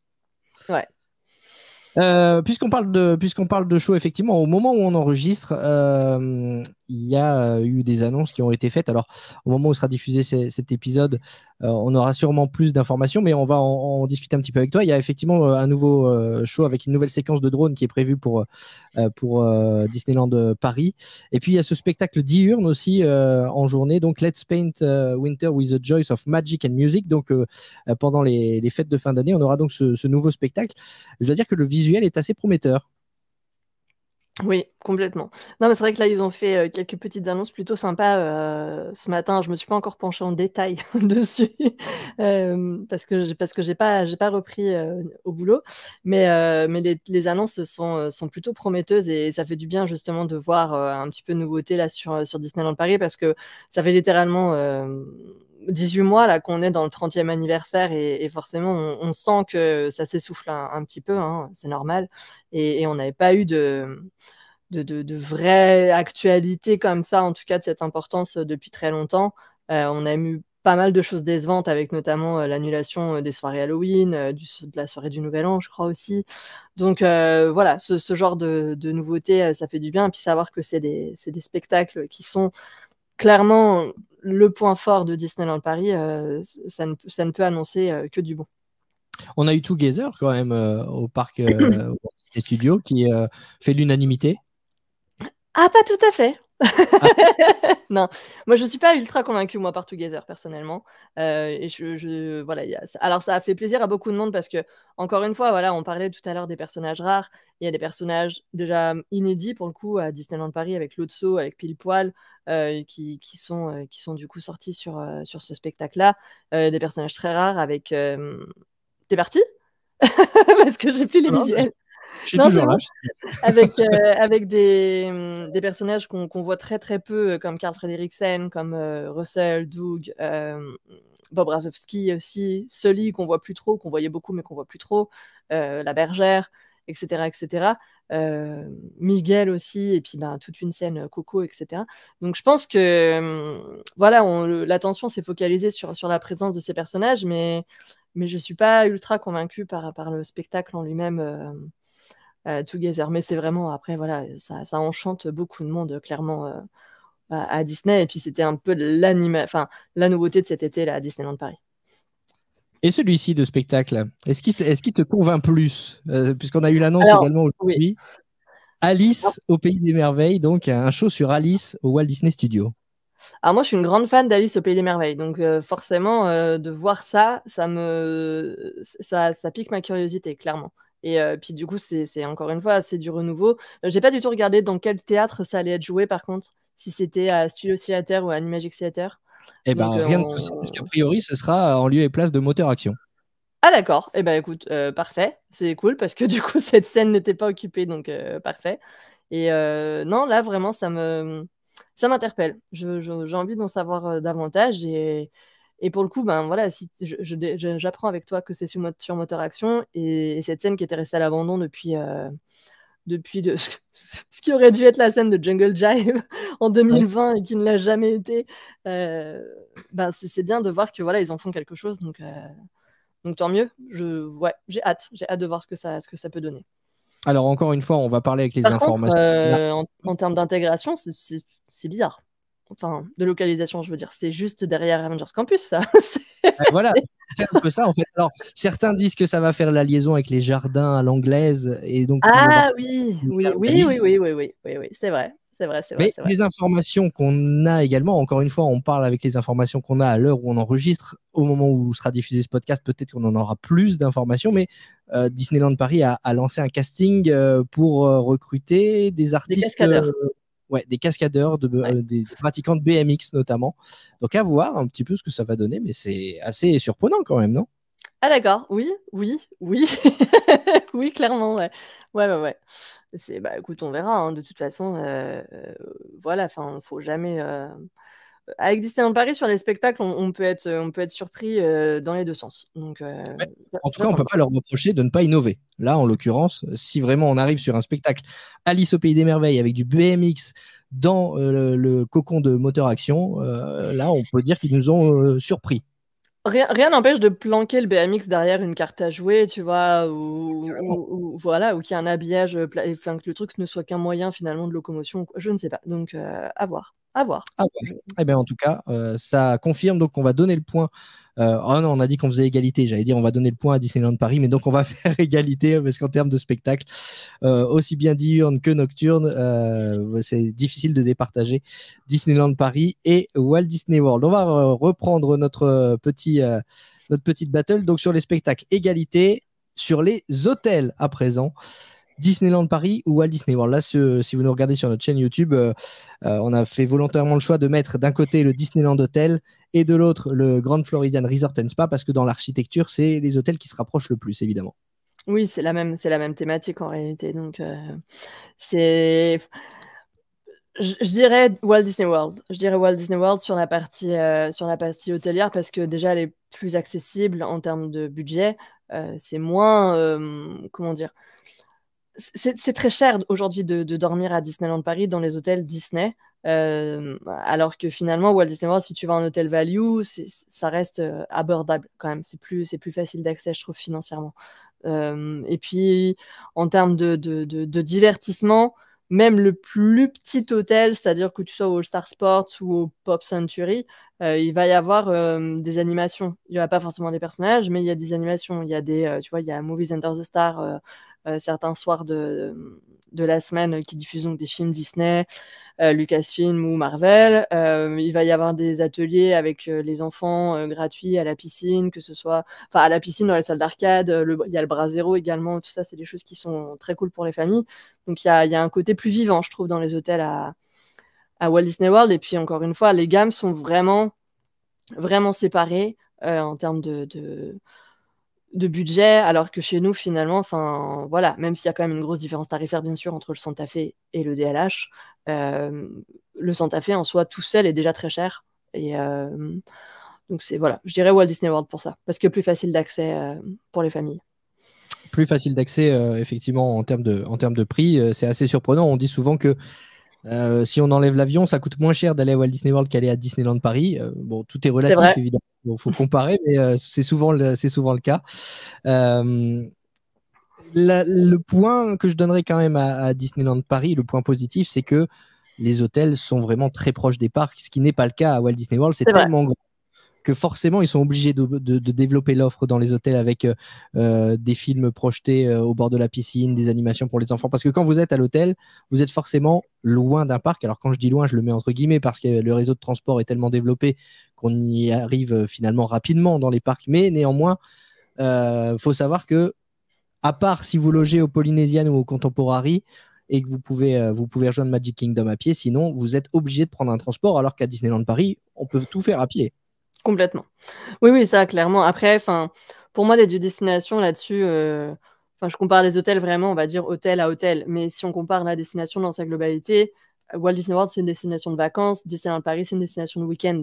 Donc, forcément, l'offre qu'il va y avoir en termes de divertissement, d'animation, etc., n'est absolument pas la même. C'est-à-dire que je pense qu'il y a beaucoup de familles, par exemple, à Walt Disney World, qui ne vont pas forcément sur les parcs. Alors qu'à Disneyland Paris, si tu dors en hôtel Disney, tu vas forcément sur les parcs parce qu'il faut rentabiliser le prix de ton séjour et il faut aller faire des attractions. Donc, c'est vrai qu'aux États-Unis, ils ont tendance, enfin, en tout cas en Floride, parce que en Californie, c'est encore un truc différent, mais en Floride, ils ont un fonctionnement vraiment différent là-dessus. C'est assez bien résumé, effectivement. Destination de vacances Walt Disney World, destination de week-end Disneyland Paris. Et puisqu'on parle d'hôtel, là encore, on l'a appris ce matin à l'heure où on enregistre ce podcast. Donc, on devrait en savoir plus prochainement sur la réouverture du Disneyland Hotel. En tout cas, les réservations, elles, sont possibles depuis mi-septembre. C'est quelque chose qu'on attend énormément, hein, la réouverture du Disneyland Hotel. C'est très prometteur, là encore.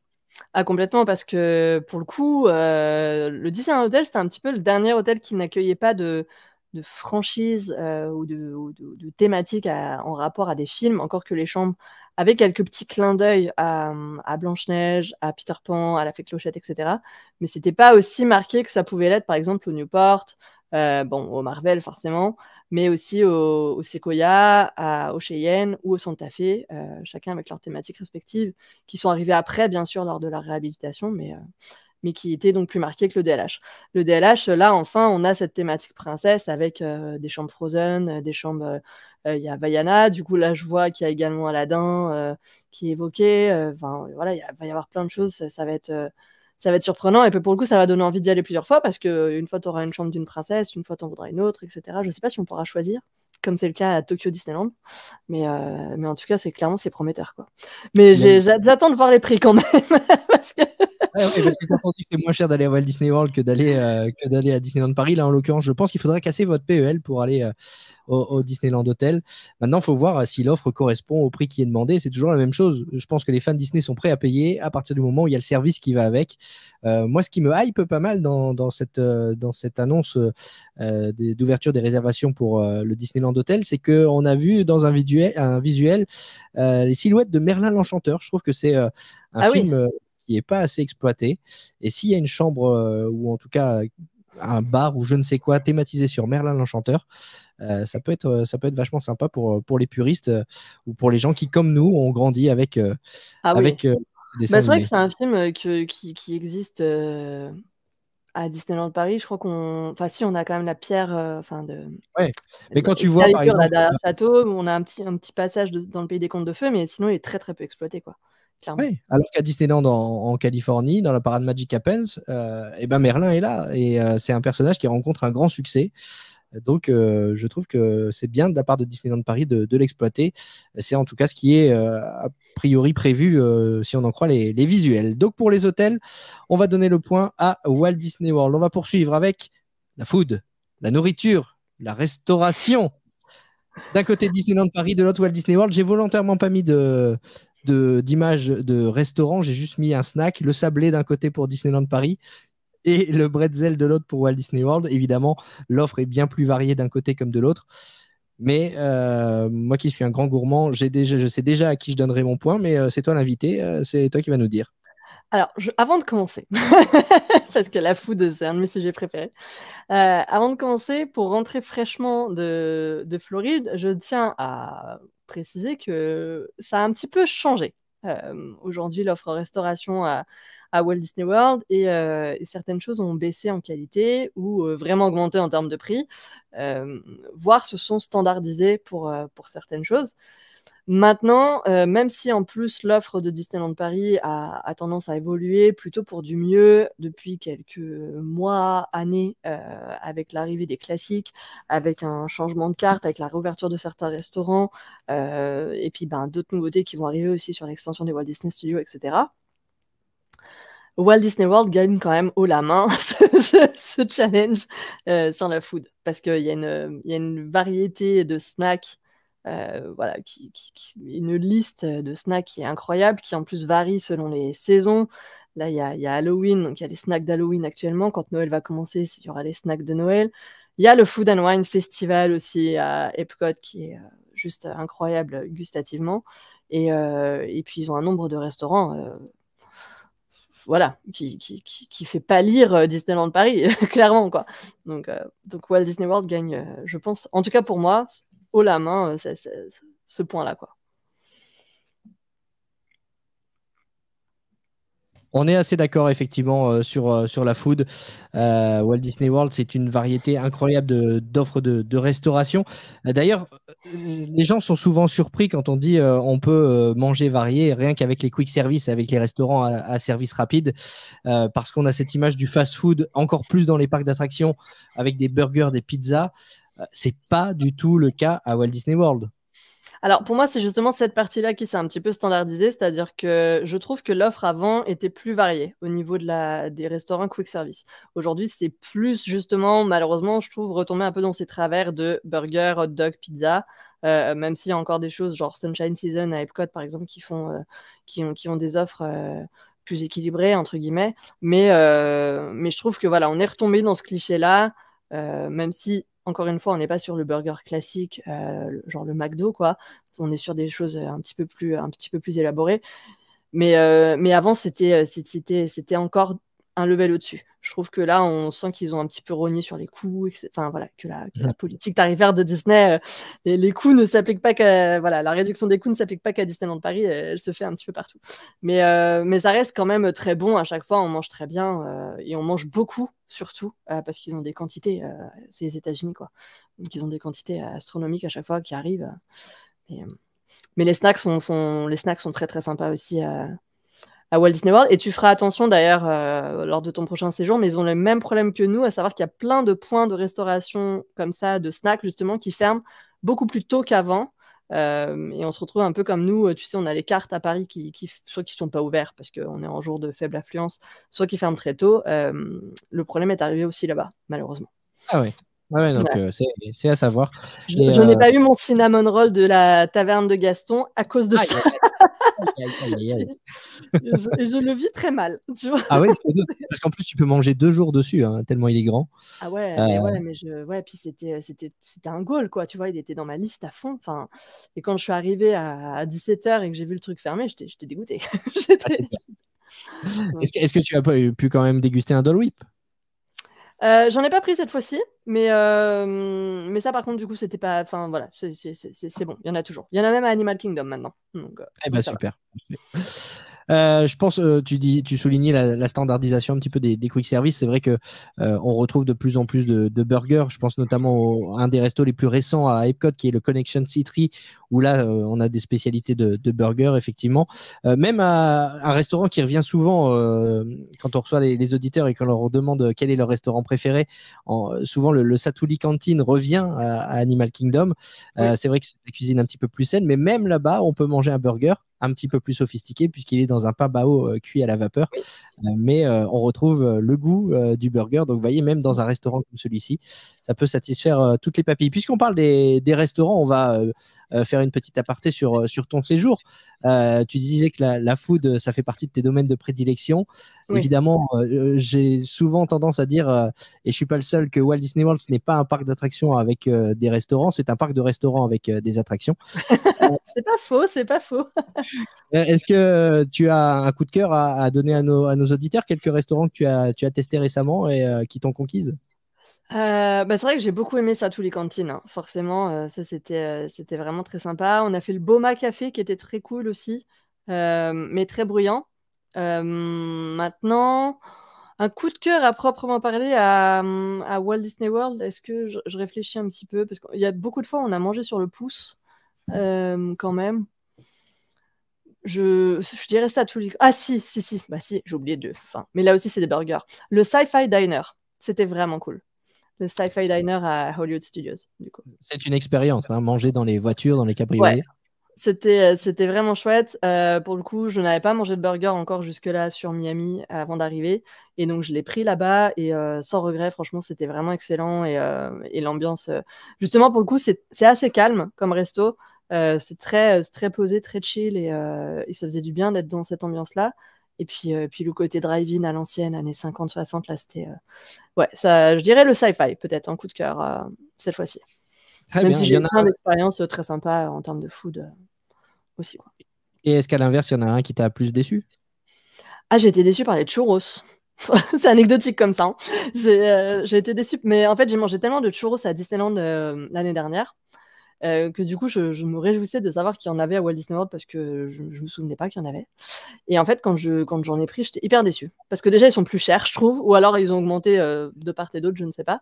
Mais du coup, je trouve qu'ils étaient moins bien à Walt Disney World. Donc, j'en ai même fait une petite story, voilà, c'était drôle.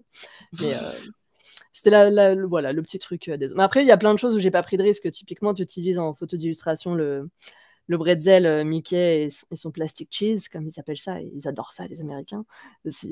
Ça, je l'ai pris une fois, j'ai pas recommencé, quoi. Tu vois, parce qu'il y a quand même des choses qui font mal à notre cœur de Français. On est d'accord. Ah, alors, pour le coup, c'est assez bourratif. Vous prenez ça, c'est vrai que c'est une option pour petit budget, hein. Si vous avez un budget restreint, vous pouvez prendre le bretzel, ça vous cale un estomac. Mais ceci dit, c'est vachement salé, c'est assez écœurant aussi au bout de 3-4 bouchées, à partager, quoi. C'est pas ça. Manger tout seul. Ouais. Très bien. Justement, tu vois, je te pose la question pour les restaurants, mais la slide d'avant, on était sur les hôtels. Je vais revenir sur la slide d'avant. Est-ce que tu peux nous dire dans quel hôtel tu as dormi à Walt Disney World et nous faire un petit débrief? Alors moi j'ai dormi au All Star Sports du coup cette fois-ci et donc j'ai profité également des petits déj pour aller visiter les autres hôtels. Donc et puis j'ai fait aussi une espèce de petite chasse au trésor dans les hôtels All Star, ce qui permet à la fin d'avoir un petit cadeau qui est un badge en fait qu'on obtient uniquement en faisant cette petite chasse au trésor et qui est une chasse aux indices en fait à travers les 3 All Stars. Donc tu as 4 questions et donc tu peux y répondre en te baladant dans les hôtels All Star. Donc sports, music et movies, et ensuite tu vas à la boutique d'un des 3 hôtels et tu obtiens ton petit cadeau quand tu as répondu à toutes les questions. C'est un petit truc sympa, et puis pour les gens qui courent ou... Oui, c'est gratuit. C'est gratuit, il suffit de demander les questions à la réception et du coup ça te permet d'avoir ce petit goodies là. Donc comme ça, j'ai pu visiter les 3 All-Stars qui étaient donc collés au Sports, enfin les 2 qui étaient collés au Sports. Qu'est-ce qu'on a vu? On a vu le Caribbean aussi parce qu'on était allé prendre le Skyliner là-bas, donc on a pu se promener un petit peu sur la plage. On a traversé l'île où il y a l'aire de jeu des petits. On a également fait un petit déj au Contemporary. On a fait un petit déj au Polynesian et je crois que c'est tout. Non, on a fait un petit déj au Animal Kingdom Lodge également aussi. Donc on a pu voir tous ces petits hôtels petits, tous ces hôtels à Walt Disney World. Ah, c'est cool, le petit-déj, notamment au Polynésien, avec Lilo, Stitch, Mickey, c'est Oui, ça? c'est ça, exactement, ouais, exactement. Oh, mais attends, mais je suis en train de te dire, on parlait de restaurants et de coups de cœur, mais où est-ce que j'ai la tête? Space 220, évidemment. Ah, le Space 220. Mais oui, je pense que les gens en écoutant le podcast vont dire, mais elle n'a pas parlé du Space 220.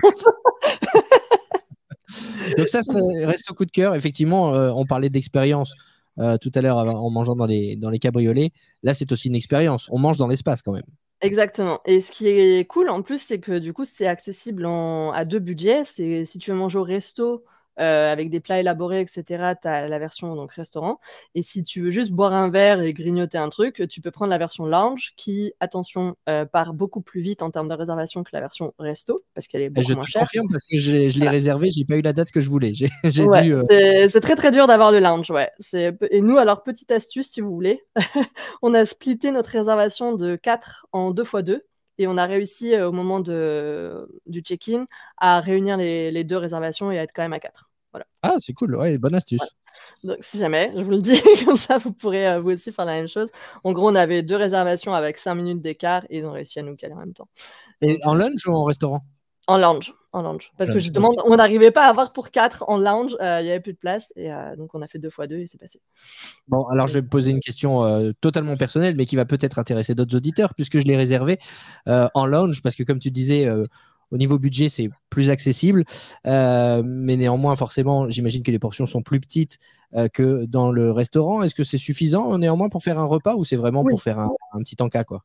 Non, en fait, quand tu es en lounge, tu as accès à tout sauf aux entrées. Donc, ce qu'ils appellent les entrées, c'est le plat principal, en fait. Mais sinon, tu as le droit aux appetizers, et tu as le droit aux desserts, et tu as le droit aux mêmes boissons, que ce soit soft ou alcoolisées. Et alors, tu n'es pas placé côté grosse fenêtre, par contre. Je pense que tu es plutôt placé côté bar, enfin, plus près du bar, en tout cas. Mais au final, tu vis une expérience relativement similaire, parce qu'à part manger les plats principaux, en lounge, ça suffit complètement. Et toi qui es allé avec ta fille, du coup, toi qui y es allé avec ta fille, on va faire la bonne liaison. On rappelle que le lounge est accessible aussi aux enfants, hein. Oui, tout à fait, complètement.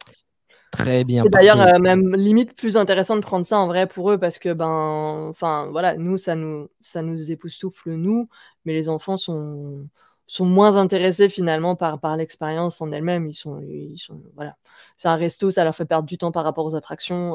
Tu vois, donc c'est plus un délire, je dirais adulte. Donc j'aurais tendance plutôt pour les familles à conseiller le lounge par rapport au restaurant qui peut traîner en longueur au niveau des services, même si ça reste rapide, c'est plus long quand même, forcément. Très bien, parfait. On va terminer avec les soirées spéciales Disneyland Paris ou Walt Disney World. C'est notre dernière battle entre, par exemple, les soirées Halloween de Disneyland Paris et les soirées Halloween de Walt Disney World, les soirées de Noël à Disneyland Paris et les soirées de Noël à Walt Disney World. Là, sur les visuels, j'ai mis Halloween, Oui. mais parce que je sais que tu en as fait une, donc du coup, c'est plus facile de comparer.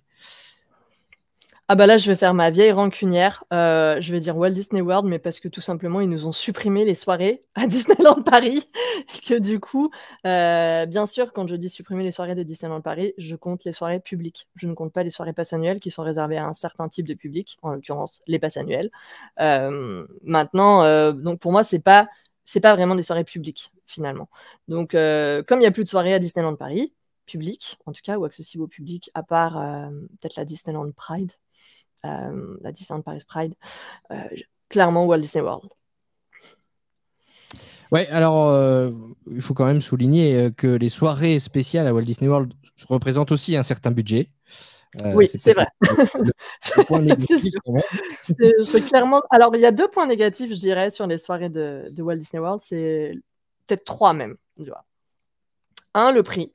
Parce que ça démarre quand même à 109 ou 129 $, je sais plus. Peut-être 109. Nous, en août, c'était 109. Et plus tu te rapproches, en l'occurrence pour d'Halloween, plus c'est cher. Et ça finit à 199 pour l'instant. Dans quelques années, ça sera sûrement pire. Et je pense que pour Noël, ça va être pareil. Et la durée, parce que ça dure moins longtemps que celle de Paris. Celle de Paris finit à 2h du matin. À Walt Disney World, ça finit à minuit, je crois.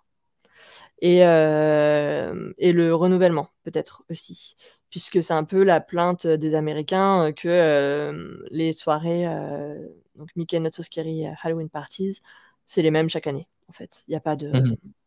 il y a pas de Et c'est nouveauté. aussi C'est les pour mêmes ça, spectacles. c'est C'est les pour mêmes ça spectacles. que, je te confirme, hein, puisque entre 2019, notre dernier voyage et le prochain, on a choisi de ne pas refaire de soirée Halloween, puisqu'effectivement, on a estimé qu'on l'avait fait et qu'il n'y a pas d'évolution, si ce n'est effectivement, donc maintenant les personnages que vous voyez là, Daisy, Clarabelle et Minnie dans leur costume d'Hocus Pocus.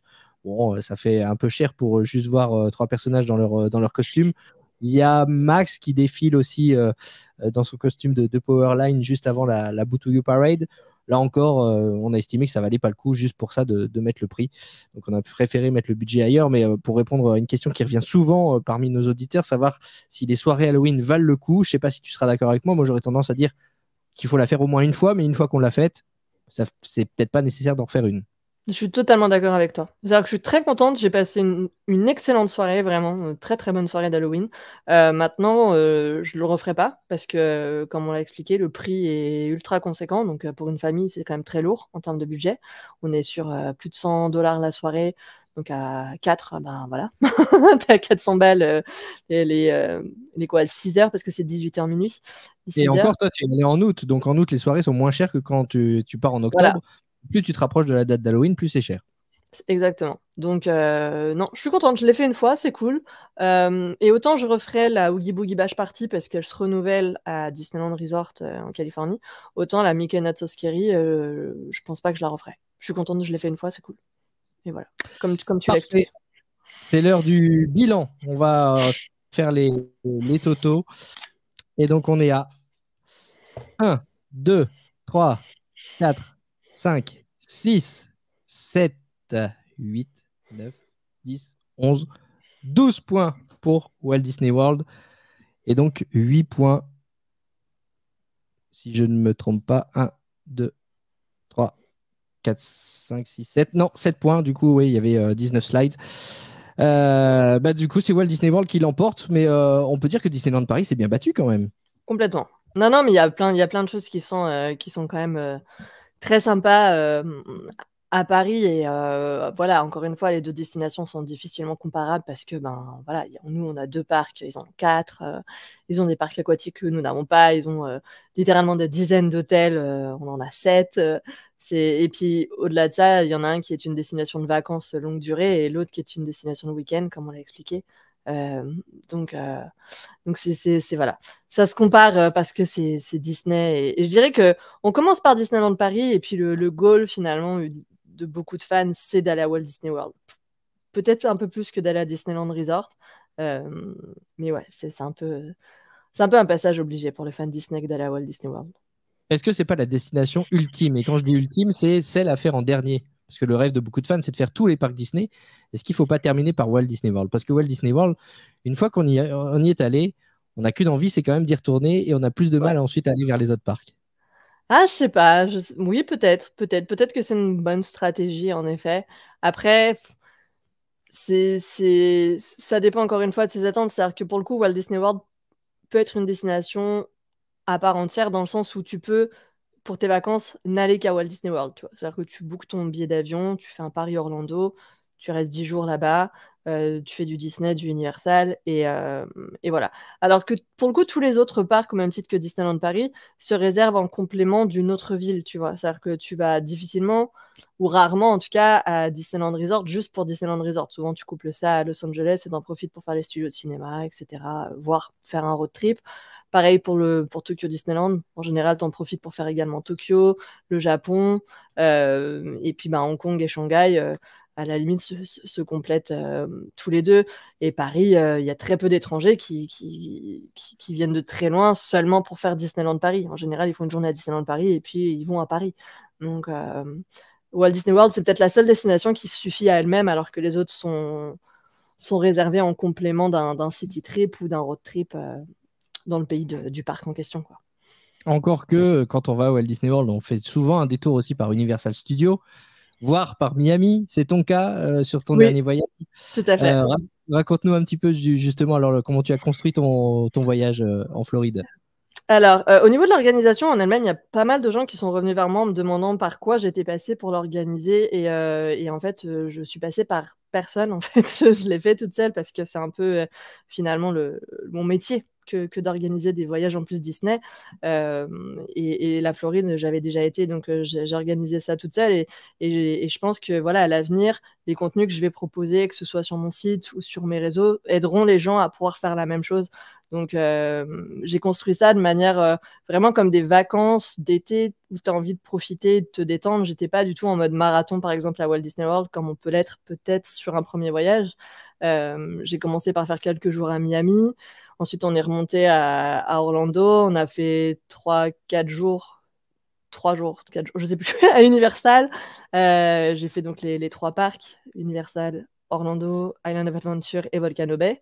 Et enfin, on a enchaîné avec Disney, où on a passé 12 jours au total. Et on n'a pas fait des journées entièrement parc. On s'est fait quelques grosses journées parc. Et puis, on s'est accordé des demi-journées, des matinées, des après-midi, des tentes à la piscine pour profiter de l'hôtel, pour profiter de certaines... Voilà, quand on a fait les petits-déj, typiquement, on profitait de l'hôtel où on était. On a visité le Contemporary, on a visité le Polynesian, on a visité un petit peu l'Animal Kingdom Lodge, on faisait les boutiques aussi. On était allé à Disney Springs. On était vraiment en mode détente et pas l'objectif de faire toutes les attractions, tous les spectacles, etc. Et puis, le jour où on a fait la soirée Halloween, par exemple, on a vraiment profité le matin à l'hôtel pour se détendre parce qu'on savait que ça allait être une grosse soirée. Mais voilà, j'ai construit ça vraiment comme des vacances et pas du tout comme un marathon. Et ça permet d'aborder la destination assez sereinement en visant 2 jours par parc, à peu près. C'est un peu toujours ce que je conseille aux gens. Si on a les moyens de le faire, bien sûr, parce que ça reste un budget.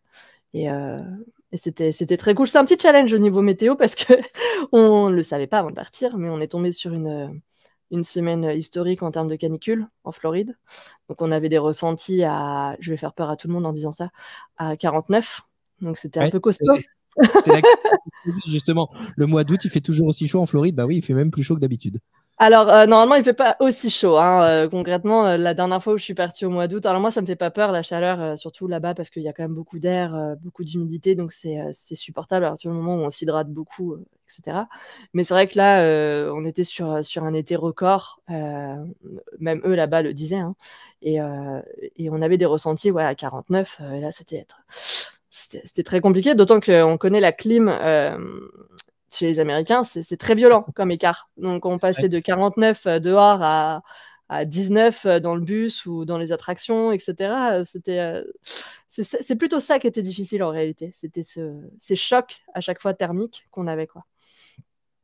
Ouais, j'imagine bien. Alors, puisque on t'a avec nous aujourd'hui, on va en profiter un petit peu, même si on va pas tout déflorer parce qu'il y aura beaucoup d'informations dans tes contenus, sur ta chaîne et sur ton blog, évidemment. Mais si tu pouvais nous conseiller 2-3 petits trucs à Miami, on va commencer par Miami d'abord, puisque tu as débuté ton séjour par ça. Des coups de cœur, alors des choses à nous conseiller?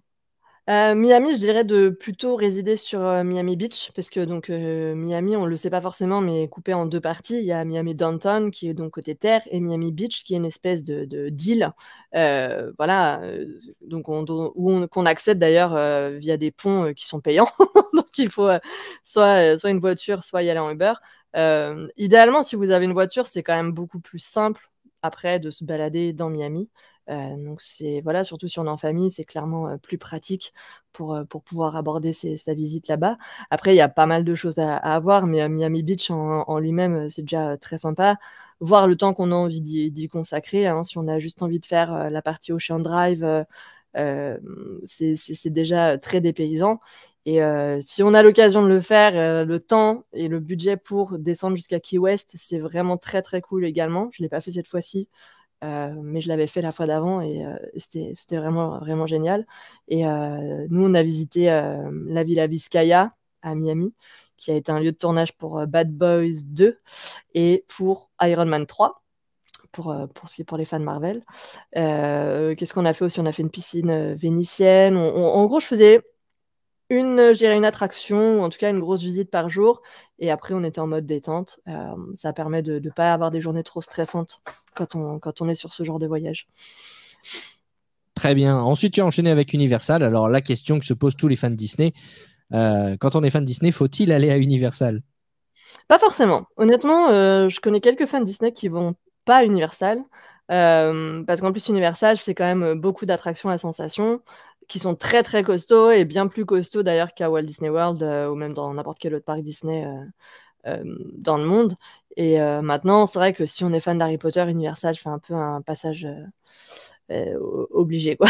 C'est tellement immersif dans les deux parcs que rien que pour la partie Harry Potter, moi j'avoue, j'y retourne à chaque fois, quoi. On retrouvera bientôt une vidéo sur ta chaîne aussi, un hôtel tour, un room tour du Cabana Bay où tu as dormi. Oui. Donc à Universal, mais est-ce que tu peux nous en dire quelques mots pour les auditeurs qui souhaiteraient aller à Universal et dormir dans cet hôtel? Bien sûr. Le Cabana Bay, du coup, c'est l'hôtel, en tout cas, c'est un des hôtels les plus accessibles en termes de budget sur Universal. Donc, c'est un hôtel officiel Universal parce qu'il y a aussi plein d'hôtels, motels qui sont près d'Universal et qui ont des navettes qui vont plusieurs fois par jour sur les parcs. Mais c'est vrai que le Cabana Bay, il y a l'Adventura Hotel aussi qui est juste en face. Ce sont des hôtels officiels avec des navettes très régulièrement. Une boutique Universal à l'intérieur de l'hôtel. Voilà, c'est au même titre. Enfin, ça fonctionne vraiment de la même manière que les hôtels de Walt Disney World. Et donc, ça, pour mettre ça en comparaison avec Disney World, pour le coup, ça va être un hôtel value, je dirais, en termes de budget.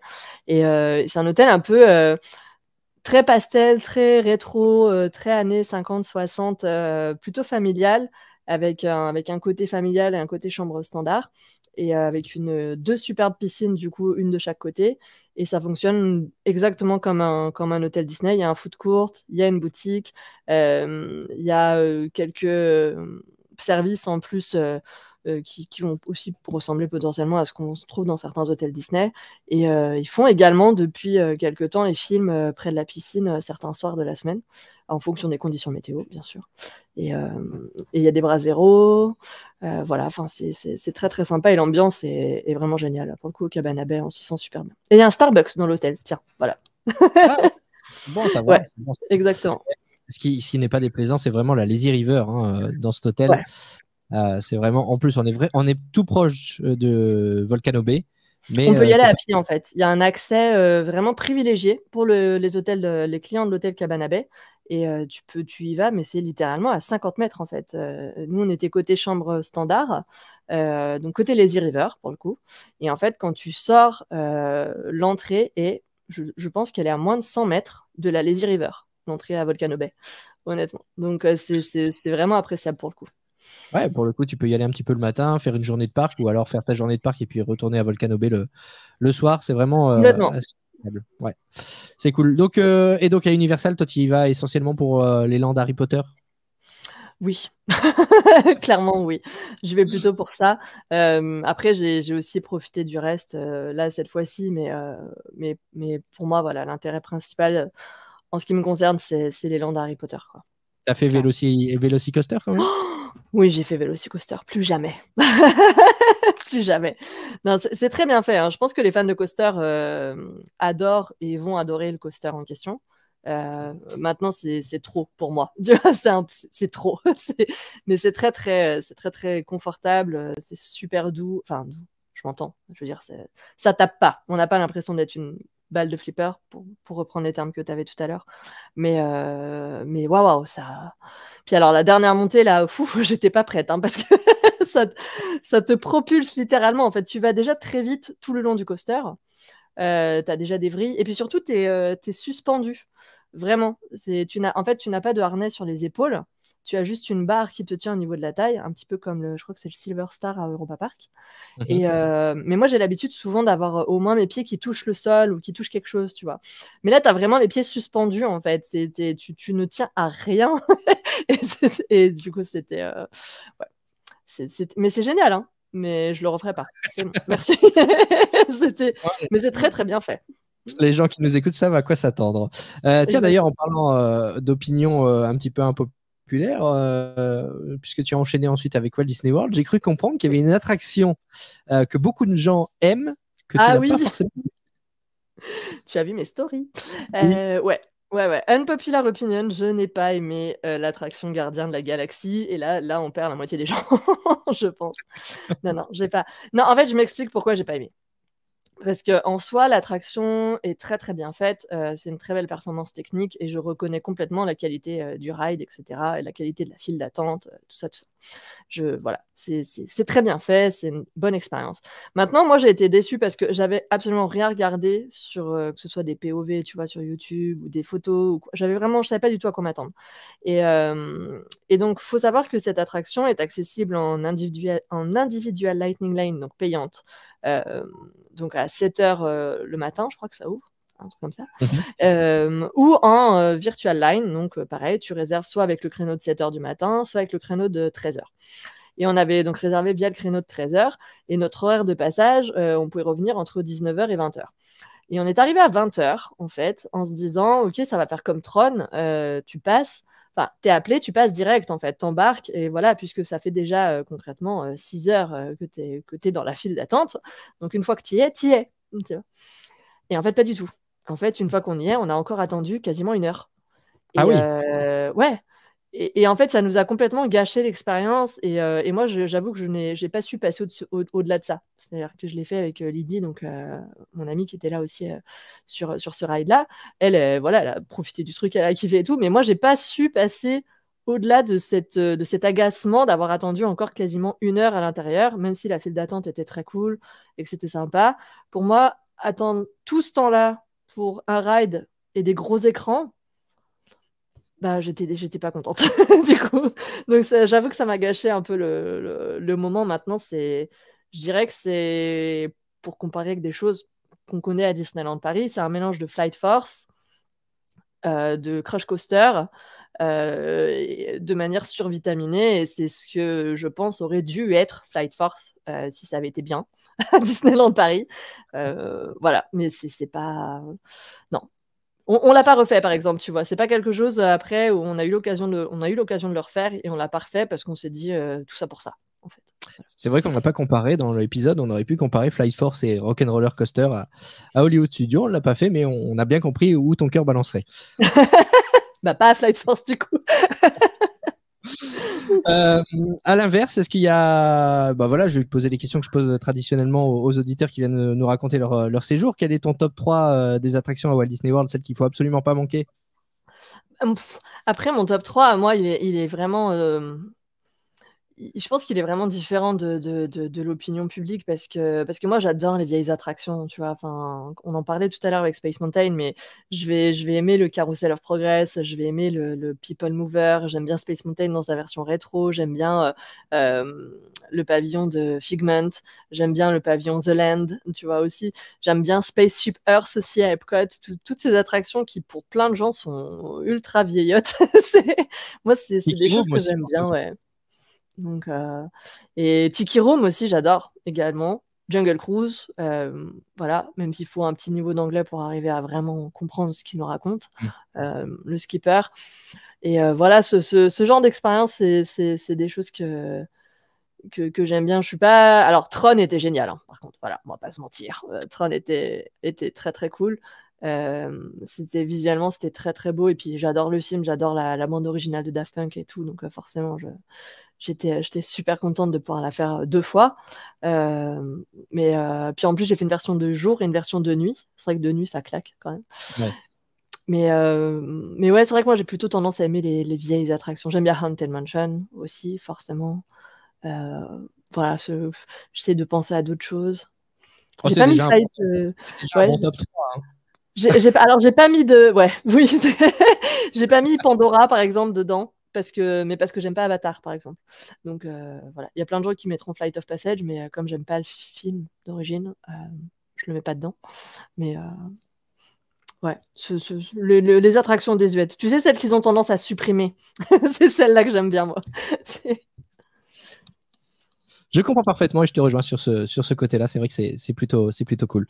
Très bien, mais dernière petite question, Maureen, et puis après on ne t'embête plus. Quel est le conseil que tu pourrais donner à des futurs voyageurs à Walt Disney World? Je leur dirais de profiter de tout ce que le voyage implique, en fait, et pas forcément de faire justement cette fameuse course aux attractions, mais c'est un petit peu ce que je conseille aussi à Disneyland Paris. C'est-à-dire que votre hôtel vous a coûté un max, et pour arriver là, ça vous a coûté un max en général. Donc profitez vraiment de l'ensemble de ce que vous avez réservé, pas seulement des attractions et des parcs. Voilà, n'hésitez pas à profiter de votre hôtel, à profiter de la piscine, à profiter des piscines, parce que souvent il y en a 2 ou 3, à profiter du restaurant, de l'hôtel aussi, enfin de l'essayer au moins une fois. Et puis de vous accorder des temps de repos, parce que clairement c'est harassant physiquement une journée sur un parc à Walt Disney World, on marche énormément. Donc voilà, c'est ne pas se concentrer sur cette fameuse course aux attractions. Pensez aux spectacles, aux feux d'artifice, aux parades, à l'hôtel, aux personnages, à tout en fait. Il y a tellement de choses, tellement de façons différentes de vivre un séjour à Walt Disney World. Tu as entièrement raison là-dessus.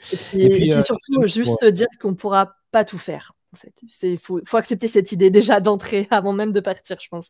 Savoir qu'on ne pourra pas tout faire. Ça évite la frustration, je pense. Complètement. Et puis là, pour ceux qui nous suivent sur notre chaîne YouTube, on aperçoit donc les images de ton blog helloorlando.com, hello-orlando.com, où tu vas donner plein d'astuces donc pour construire son séjour à Walt Disney World et plus largement en Floride. C'est là-dessus aussi qu'on va retrouver les articles de ton dernier séjour, j'imagine. Complètement, ouais. Ça va vraiment être orienté guide, en fait, parce que l'idée, c'est de proposer un guide clé en main aux gens qui ont envie d'aller à Walt Disney World et qui ont peur quelque part de cette destination, parce que c'est vrai que c'est très impressionnant. On dit toujours que Walt Disney World, c'est grand comme la ville de Paris. On sait qu'il y a des transports internes, on sait qu'il y a 4 parcs, plus 2 parcs aquatiques, qu'il y a un énorme centre de divertissement, qu'il y a des dizaines d'hôtels, des dizaines de restaurants, plein de personnages. Voilà, donc c'est très... Quand on connaît que Disneyland Paris, déjà Disneyland Paris, pour beaucoup de gens, c'est impressionnant en termes d'organisation. Et quand ils voient Walt Disney World, souvent les gens ont... Voilà, ça fait un peu flipper. En plus, il y a cette fameuse barrière de la langue. Il faut prendre l'avion. Il y a vraiment beaucoup d'organisation. Il y a un timing à respecter pour réserver ses restaurants. Enfin, voilà, il y a tellement de choses qu'on n'a pas à nous ou qu'on ne connaît pas en fait à notre échelle à Disneyland Paris que souvent ça peut faire peur d'organiser un premier séjour à Walt Disney World. Et quand j'ai fait ce site, je me suis vraiment dit, l'idée c'est de leur donner un guide clé en main. Et une fois qu'ils ont fini de lire tout ça, ils sont prêts, ils font leur valise, ils partent, en fait. Ouais. Et voilà, donc tous les conseils, tous les guides, il y a même des choses qui vont arriver sur des goodies, sur des offres gratuites, des petits bonus sympas comme ça à faire, que ce soit entre adultes ou en famille, etc. À Walt Disney World, ça va arriver là au fil des mois et semaines à venir sur le site et sur ma chaîne, forcément, mais surtout sur le site, je pense. Très bien. C'est peut-être l'occasion, même si évidemment la majorité des auditeurs savent où te retrouver, de donner les différents réseaux où on peut suivre tes aventures. Bien sûr. Alors bon, du coup, comme tu l'as dit sur le site Hello Orlando, pour ceux qui veulent organiser Disneyland Paris, vous retrouverez également sur Hello Disneyland, donc le blog. Et sur YouTube, c'est donc Hello Maureen. De même sur Instagram. Et depuis quelques temps, on a un podcast également avec Lem, Hyperion Avenue, sur lequel on parle des parcs Disney dans le monde entier. Donc on aborde parfois Walt Disney World, on parle beaucoup de Disneyland Paris forcément, et on parle également des films Disney et des personnages, etc. Donc on peut également me retrouver depuis quelques temps sur Spotify avec Clem. Et puis voilà, c'est déjà pas mal. Sur Twitch aussi, oui. Tiens, pour les lives. Pour ceux qui veulent faire des petits lives plus détente, je vais reprendre les live Twitch là à la rentrée, donc il y a également Twitch. Donc, très bien. Tu es très active un petit peu partout et c'est vrai que c'est un véritable plaisir de t'écouter aussi avec Clem sur Spotify, donc dans Hyperion Avenue, ce podcast qui parle de l'univers Disney, des parcs Disney plus spécifiquement. Je prends beaucoup de plaisir à vous écouter et j'ai pris aussi beaucoup de plaisir à t'écouter ce soir. On a fait cette battle entre Disneyland Paris et Walt Disney World, mais c'était avant tout un prétexte pour évoquer ton séjour et voilà, donner aussi envie à d'autres personnes qui nous écoutent de partir dans cette destination magique qui est Walt Disney World. Tu vas y retourner toi aussi? Oui, je pense. Je vais juste me remettre un petit peu là financièrement parce que c'est quand même... en parlant de finances, on n'a pas parlé du merch, on n'a pas comparé le merch, mais ça aussi, c'est quelque chose que je vais demander cette saison à nos auditeurs, c'est de nous montrer un petit objet qu'ils ont ramené de Walt Disney World. T'en as un là sous la main? Ouais, j'en ai un. Alors, il n'est pas pour moi, je ne l'ai pas ramené pour moi, mais j'ai eu la chance d'être sur le parc en question au moment de la sortie de ce qui va devenir, je pense, ou ce qui est déjà devenu le Graal de beaucoup de fans de Launchfly. Et ceux qui seront du coup sur YouTube pour regarder ton podcast pourront le voir. Il s'agit du sac Figment. Hop. Il est incroyable. Que j'ai ramené. Hop, regarde le petit détail derrière. Hop là. Tac. Ah oui, avec le logo de... L'intérieur est vachement sympa aussi d'ailleurs. L'intérieur est très mignon.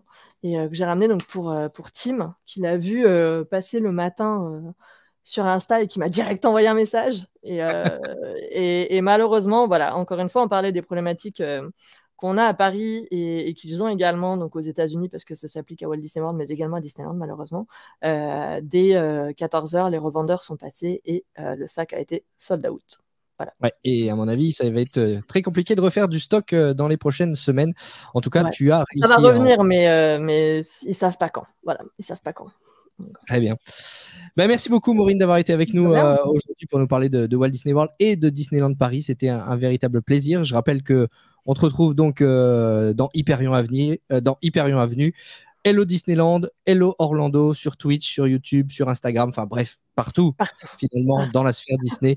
Et puis, évidemment, je sais que tu es la première à répondre aux questions des personnes qui souhaitent organiser leur séjour. Donc, si à la suite de cet épisode, vous avez encore des questions et que vous voulez avoir les réponses, vous pouvez contacter évidemment Maureen sur ses différents réseaux. Elle se fera une joie de vous répondre. Avec plaisir. Merci à toi. Mais de rien, merci à toi, merci beaucoup pour cet épisode. C'était vraiment cool de repartir le temps d'un épisode à Walt Disney World. Le retour est toujours très difficile. On a toujours ces 2-3 petits jours, je sais pas toi, mais tu sais, où tu es voilà, dans un espèce de flottement. Ça fait 3 ans que ça dure. Moi, ça fait 3 ans que ça dure et il est temps que je reparte. En tout cas, on espère qu'on vous fait voyager tous les 15 jours dans ce podcast Disney World, le podcast. Vous nous retrouvez comme d'habitude sur Spotify, Deezer, Google Podcast, Apple Podcast. Vous pouvez nous retrouver aussi sur le site lafamilledisney.com. J'ai rien oublié. Si, rejoignez-nous aussi sur le groupe Facebook Disney World, le podcast, où là aussi vous pouvez nous poser toutes vos questions. Et si vous avez aimé ce podcast, n'hésitez pas à vous abonner, que ce soit sur Spotify ou sur notre chaîne YouTube, La Famille Disney. Merci Maureen et à très bientôt. Quant à nous, on se dit à dans 15 jours pour un nouvel épisode. Salut. Ciao.